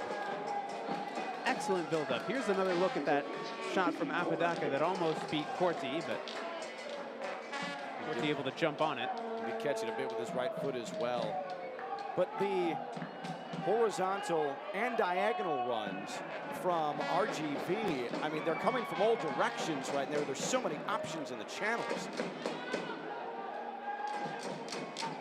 Martinez played short. Back out now. Ball into the box, it's flicked on, and 2 RGV players meet it, and it goes nowhere. Cleared out, back for RGV's possession. Salazar, and I believe it was, I think it was Castellanos from the center back maybe. see the defenders still up into the attack. Rodriguez now, ball into the box, headed down. Salazar, can he turn? He doesn't. He feeds it off, it's blocked away, and Mendiola will come away with it and clear it downfield. Excellent chance by Enriquez, who's the last one to get a shot off. Mendiola had to get it onto his left foot, and that one touch is what closed down the shooting lane. But that was all set up off of a picture-perfect short corner. When you have that much real estate to move in on the area, that is just well drawn up by Gerson Echeverry. And RGV's the better team right now. Tell you what, the hold-up play from Salazar in that moment, and a few moments in this game, has been imperative to give RGV some of the chances that they've needed to get in on goal. A lot of times, someone's going to go out of play. A lot of times, the hold-up play is very overlooked. Yeah. Because as a forward, you expect goals. You don't expect assists. And sometimes you don't even get those by having hold-up play. But it's so imperative for certain teams to be able to hold up and allow runners to go forward. And Salazar, despite not being on the score sheet tonight, has done his job as a striker. If he would have just fed that another 2 inches in front of Mendiola and put it on his left foot instead of his right, we're likely talking about a level score line right now. But Salazar had absolutely the right idea. They inch closer and closer. Another opportunity now. Bird will strike from distance. And it will be a corner. It takes a wicked deflection. I do think Bird could have been a little bit more patient and waited to play a ball through. But that was... He's gotten so many chances now. He's got that confidence, that swagger. That's right. Coursing through his veins. He's just trying from anywhere. And that was a brutal misplay by Will Seymour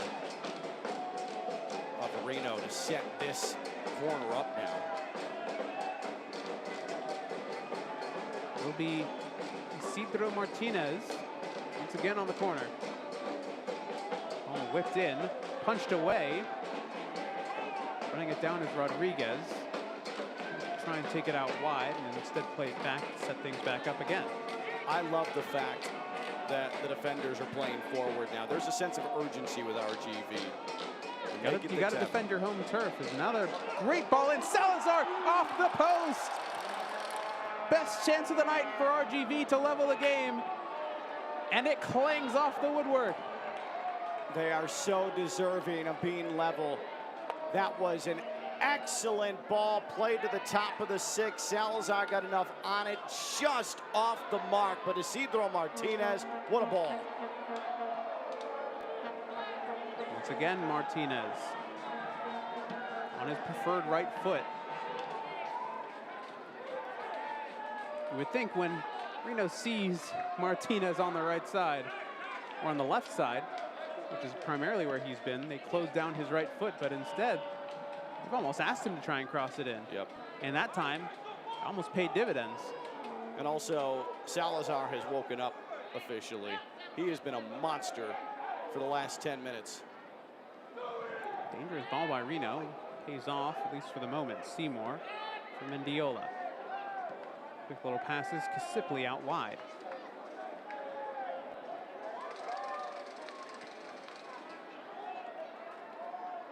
Mafeka.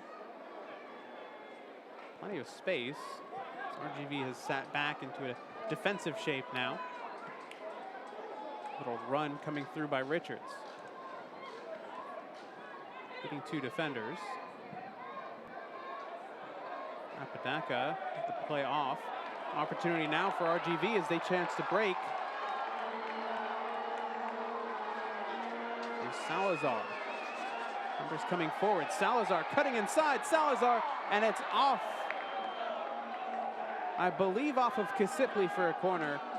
And the backside of Kasipli is that.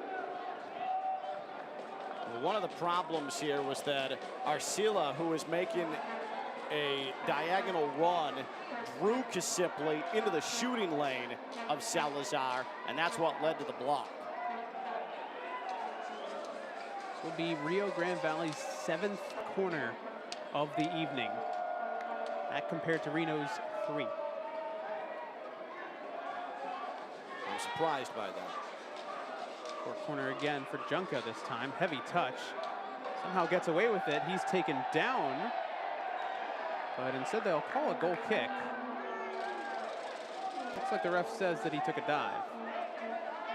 There was a call full of conviction as well. From the perspective of the ref, what you see is Junka taking a heavy touch and going down.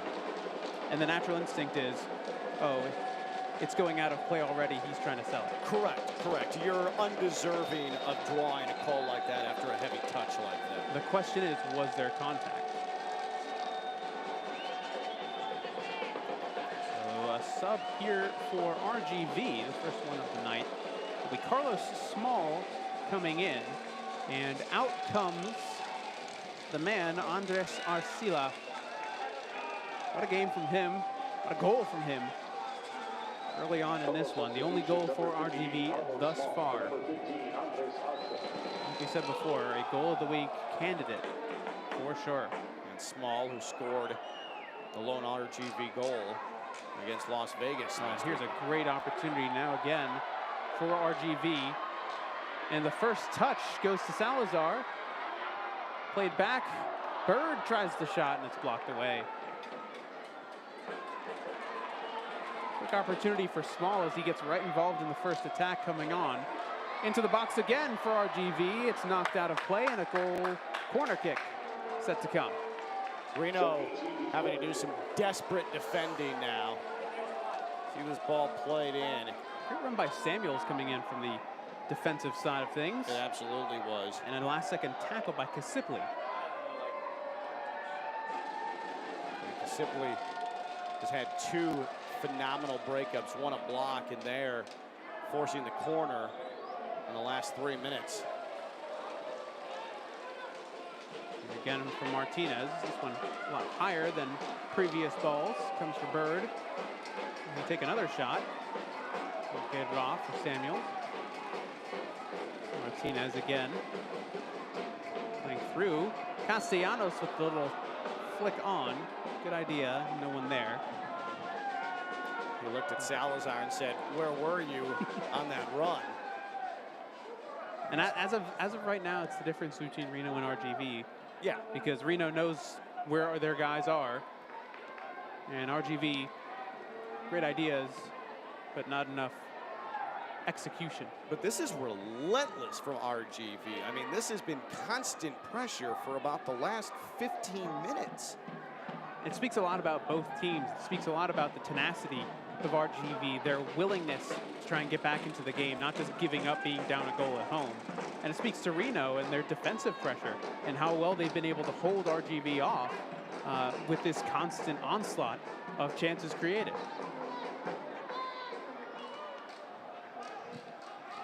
Feka out wide.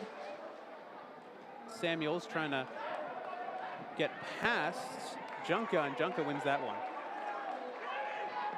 Rodriguez now trying to switch off for Small. Will be played back for Enriquez. And they may not come out of this with a result, but this is inspired. Surely deserving of one, though. For sure, and this is inspired stuff from RGV. Offensively and defensively, it's creative, it's flashy, it has character to it.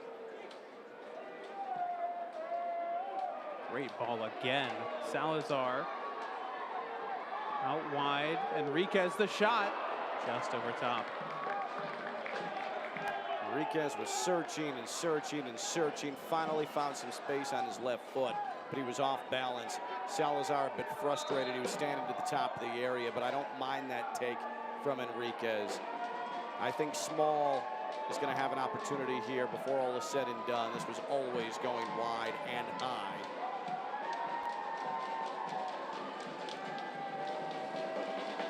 First minute, as we have our substitution. Gleedle has come in.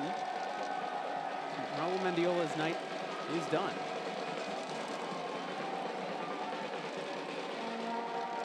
Sam Gleedle, the UK native, making an appearance tonight and immediately getting into action. Gleedle, who had a brace against RGV back on July 3rd.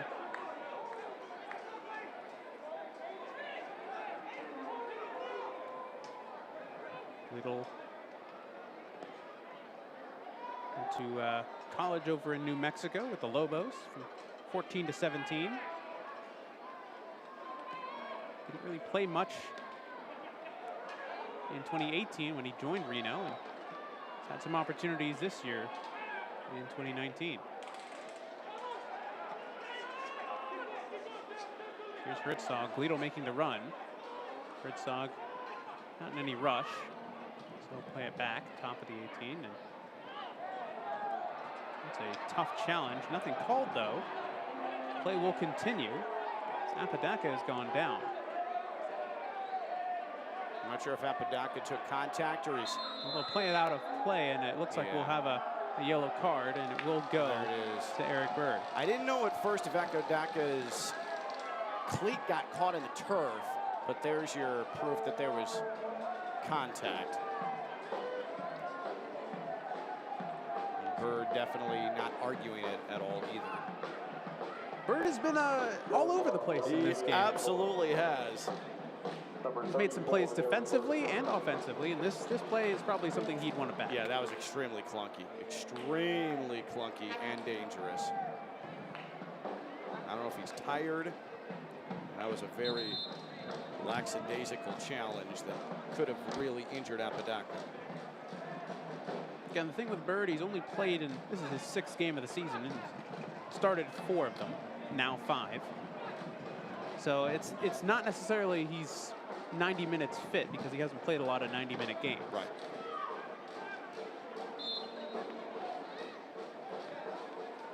But again, the amount of pressure and the amount of running that RGV has had to do, especially with Bird playing basically as a dual threat. Yeah, he's been end line to end line most of the evening. The box-to-box midfielder popped up in the air.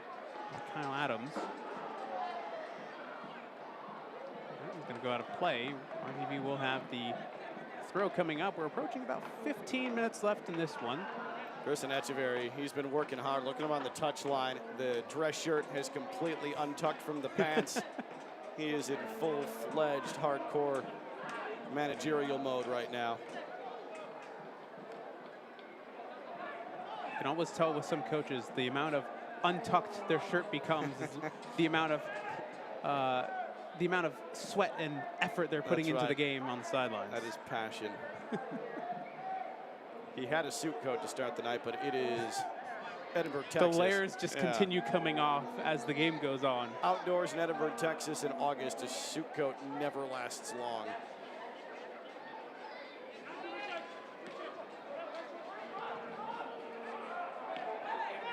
He's going to go out of play as Junka was unable to communicate well enough with Bird. So we'll have another sub. Rodriguez, who's had a great game thus far, will come out. And in comes Camilo Monroy. Total substitution, number 7, Camilo Monroy. For number 27, Kevin Rodriguez. So Monroy, who's started quite a number of games this season, the 20-year-old out of Medellin in Colombia.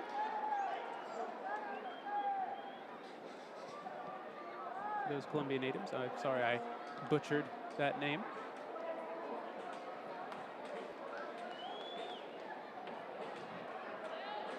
Out of play. You wonder if RGV may be collectively getting a bit tired here. Over the last 3-4 minutes, the passes haven't been as sharp. There hasn't been as much movement. And again, you saw how much effort they put into those 10, 15-minute spurts, where they were just pouring everything at Reno. And you just lose a lot of confidence when everything you pour into that, it just does not work. You know, it's not even just energy, it's just, you know, you see nothing going in, nothing working, and it's like, oh, how can we beat this team? That one's into the box and cleared away. Just wonder how much they have left in the tank here for the final kick. And I think that's why you see Grayson Echeverry making some subs. To this point, Both teams have made 2 subs, I believe. There's another opportunity, and it's going to go wide. Reno almost sealed the game away. See Kasipli there. He's another one of those players that has been all over the field tonight. And that's his game, to create. On. Enriquez will pull it back. Gets it off for Samuels. Adams now pushing forward. Junka for Salazar. Salazar with some space. Ends up megging the defender Seymour, but it's right back to the back line of Reno. Again, another lazy pass and another interception for RGV. And it will be a free kick coming for the home side. Yeah, Martinez got pushed in the back. Apodaca thought that it was a handball on Martinez, but the foul had already been called.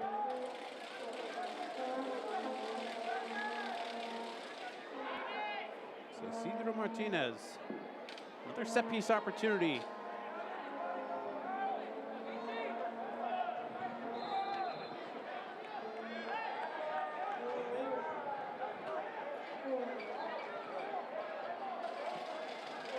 Chipped in, headed away by Herzog. Still in a dangerous opportunity, and out comes Versano to claim. You can tell when a team is young when they settle for those pop-up into the air entries into the area. That is the least effective offensive strategy, and that's the 3rd time tonight RGV has done that. I will say this, if you don't put it in the area, you don't get the chances. That's a great point. It's like a little more pace on that. A little less height. Exactly. Reno very comfortable in possession. Swings it out wide now for Richards. Mafeka.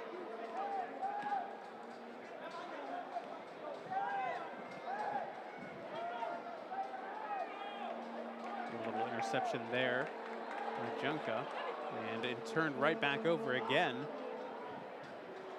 Now Glidel will have it knocked away. Salazar manages to get on it. Here's a break here for RGV.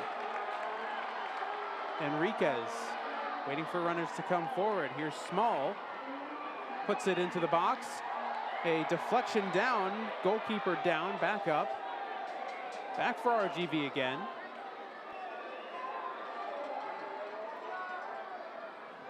Bird. Comes off for Small. He tries the shot. It's blocked. All the way back to the back line it goes. There's our answer about if RGV had anything left in the tank, though. Still plenty of opportunities, but again, Reno's defense holding firm. Another opportunity into the box. Once again, Reno coming away with it, and Corey Herzog will earn the foul.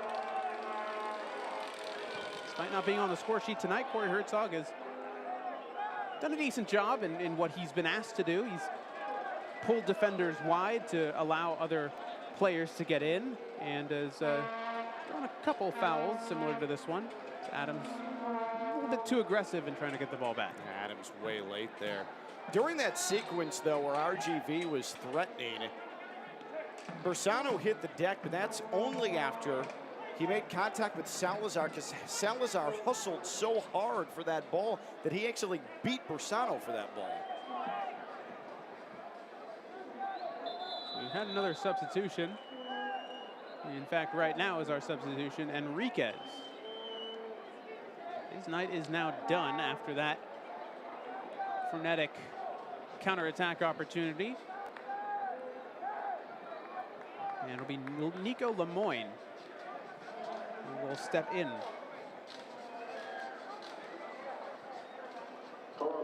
Lemoyne, basically the super sub of this RGV team.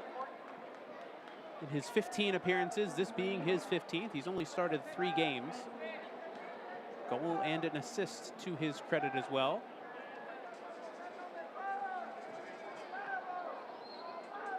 Good attacking option out of the Dynamo Academy to bring on in this situation when you're only down the goal. And still very much in the game. Here comes Kyle Adams. Still with Adams. And gets it off for Salazar, but heavy touch. Allows Reno to clear.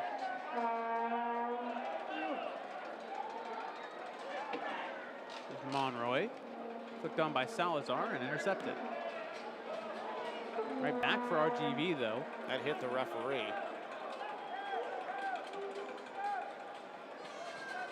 Wide again.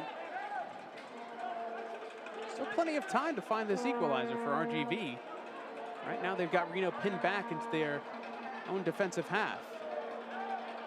Monroy sizing up his defender. Cuts inside, tries the shot, off the crossbar. Back out again, and it's over the bar. Monroy. A post shot from Salazar early on, and this time Monroy off the top of the woodwork. Monroy had that thing lined up. Look at the pace. And he had the keeper beat, maybe even taking a deflection on the shot as well.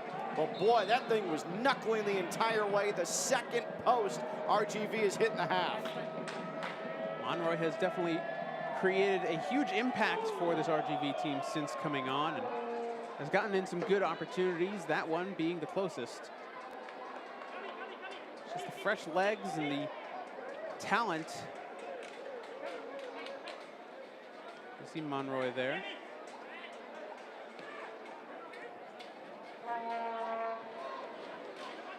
We'll have our last sub of the game coming up as Reno will be making their third and final in just a moment. Next time the ball goes out of play or there's a stoppage.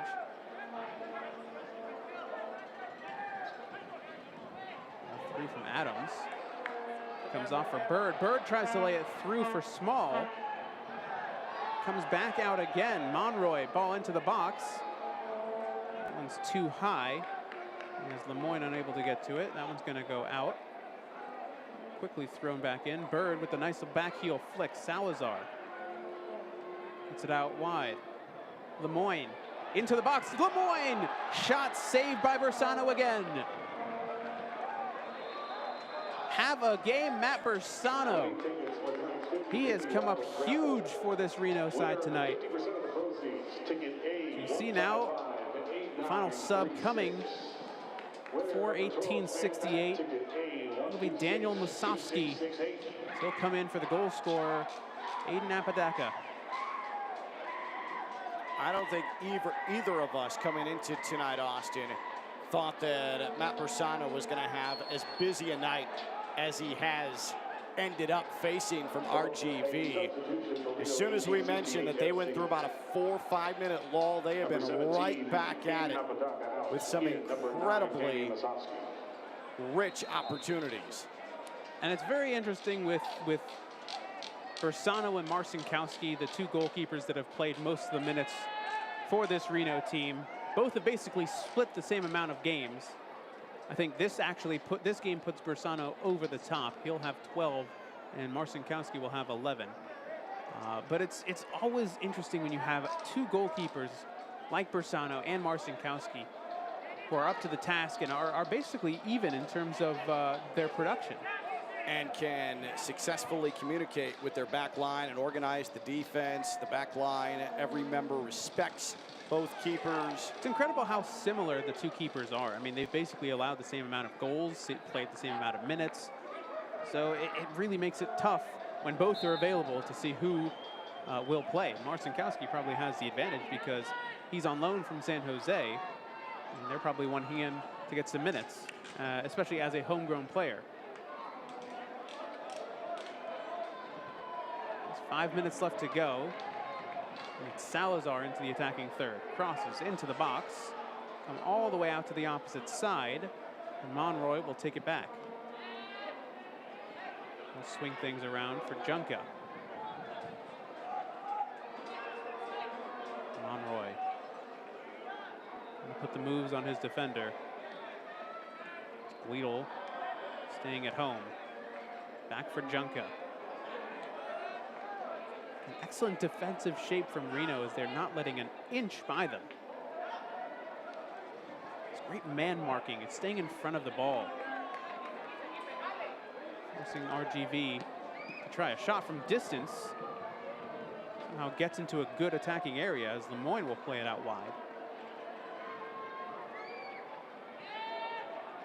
Top of the 18. Here's Adams. He will strike from distance. That takes a wicked deflection. And it's off of, I believe, Richards for a corner. You're right, Reno's shape is good, but they can't get the clearance. And Monroy fought off 5 different defenders to keep it in the attacking third. Corner number 9 for RGV. This is their 7th in the second half alone. You want to know how many Reno has in the second half?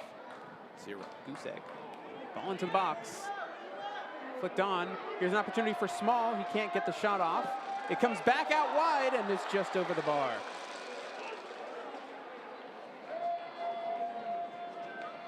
That's Junka with a shot. Junka's got a little toughness to him. I sort of see what Houston was. You see the shot just continuing to rise as it crept closer towards goal. Not a bad effort from that far away. Essentially, in this situation, you just got to start throwing everything you can at it. Agreed. I see what Houston saw in him come draft time. Again, he was playing at Cal. Played almost 70 games in his career. A school like Cal is known for producing decent players over the years. There's some equity there. And sometimes defensive players just kind of get lost in the shuffle. Right. There's so much, in college soccer, there's so much put into the attacking players that often enough you see some of the defenders that don't do anything flashy, they don't get scouted as much because there's not enough film on them because, you know, things happen and again, Houston did their work in scouting and you see what they see in Junka now. You want tough and consistent. He's that. Salazar moves it out wide, creeping down the minutes. A few more opportunities left to go. We'll see how much stoppage time we will get from the 4th official. Probably about 2 to 3 minutes. Yeah, I can't imagine there's much. No real injuries, no goals scored. Just a few substitutions, 6 in total. Both teams have made their allotted 3.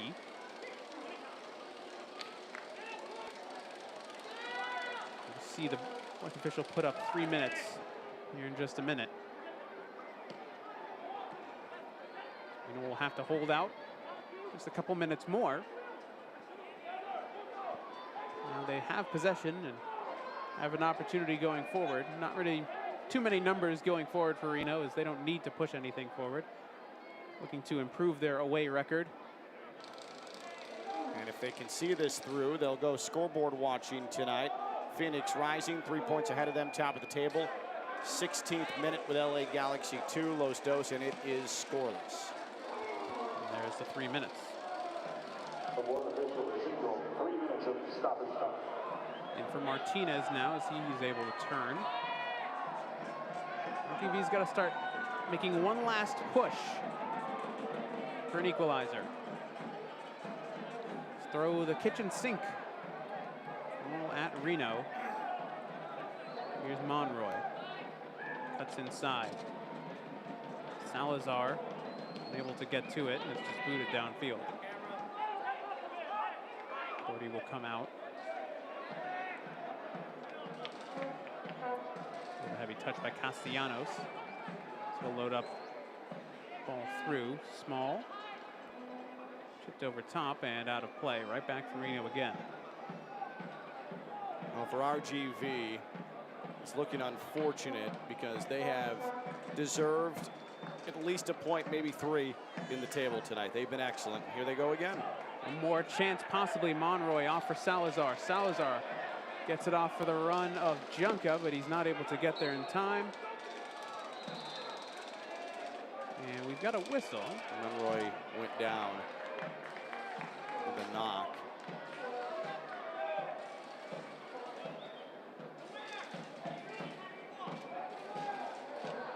A card? Certainly looked like a yellow was issued.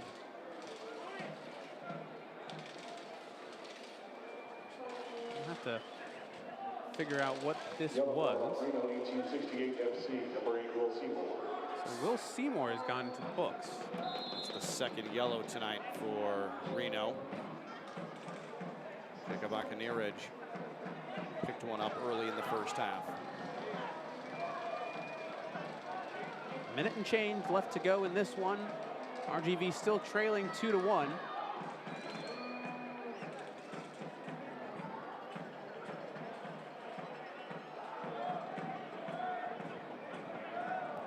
Start attacking, got to start pushing.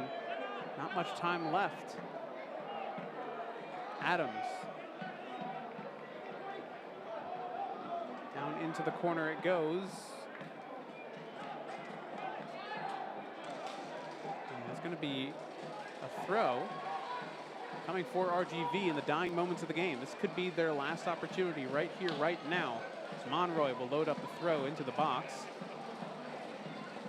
It's loose. Top of the 18. Here's Bird. Tries to chip it in. Probably should have shot that one. The one time he's gun shy in this game is he tries to chip it over. Couple seconds left. Might be a little bit more with the yellow card. Martinez out wide. Samuels loads up the long ball into the box. Flicked on. Comes out for Gleedle. And we're going to still continue. Again, it's a minimum of 3 minutes, not necessarily just 3 minutes. It's up to the discretion of the referee to add as much time as he feels needed. I gotta say, this might be the last opportunity here for RGV, coming right now. And that's a clean challenge, and that will do it. Reno survive an onslaught by the home side. And they improve to 6-4-2 on the road, 13-5-5 on the season. Meanwhile, RGV 6-11-5 as they drop a tough result here at home. As it stands in real time, tied at the top of the table in the Western Conference is Reno with Phoenix rising. It wasn't pretty, wasn't their finest effort, but veteran teams, good teams, win matches like this away from home, and that's what Reno did tonight. Ian Russell has got to be happy with this kind of grinded out performance. The defensive effort, especially from Reno, surviving that onslaught of Rio Grande Valley. So we're going to go ahead and toss it to break. I think we'll come back with some highlights in just a minute. Once again, final score, Reno 1868, 2-1 victors over Rio Grande Valley. We'll be back.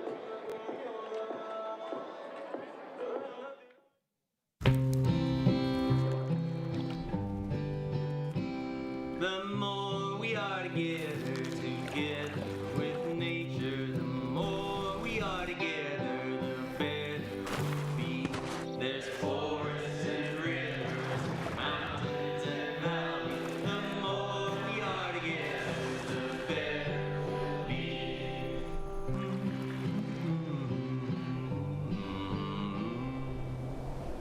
For 35 years, Lone Star National Bank has grown along with our customers.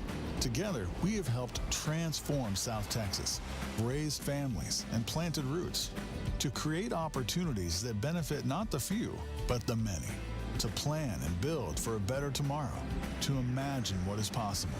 That is how you build strong communities and the strong bank, one generation at a time. For 35 years, Lone Star National Bank, the Valley's bank.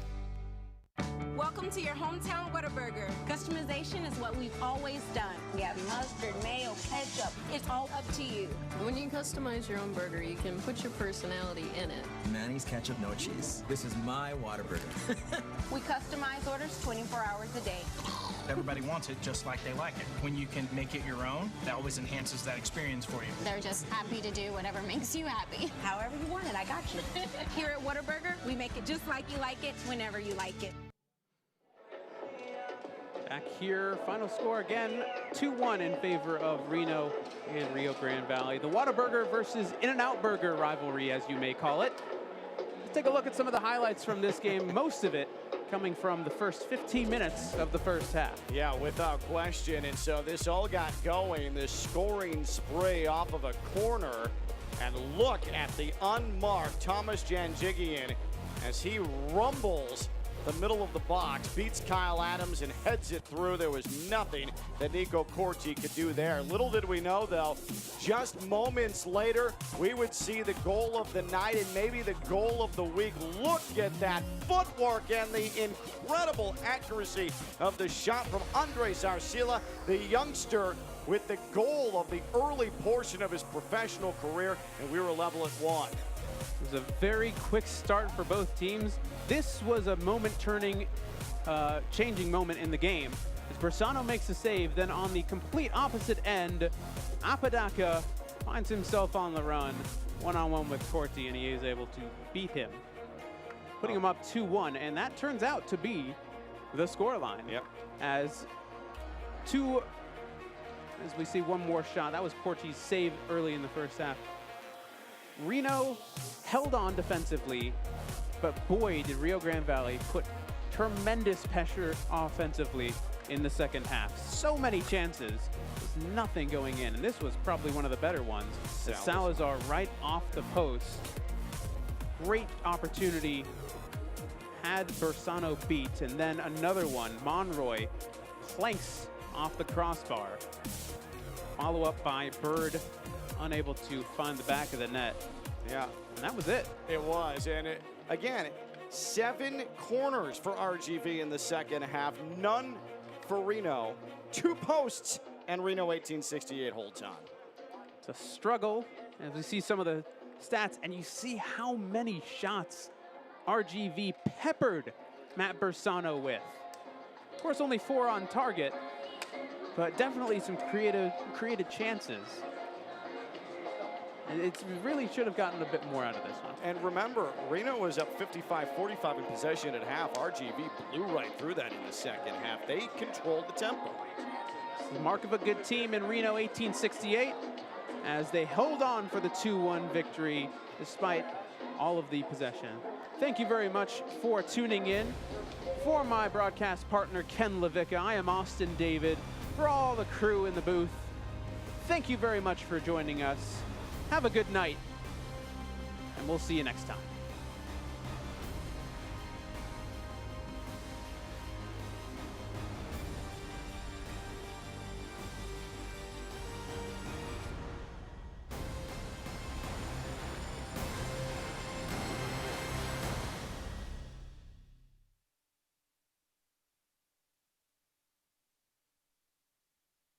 Broadcast or reproduced without the expressed written consent of the United Soccer League Championship.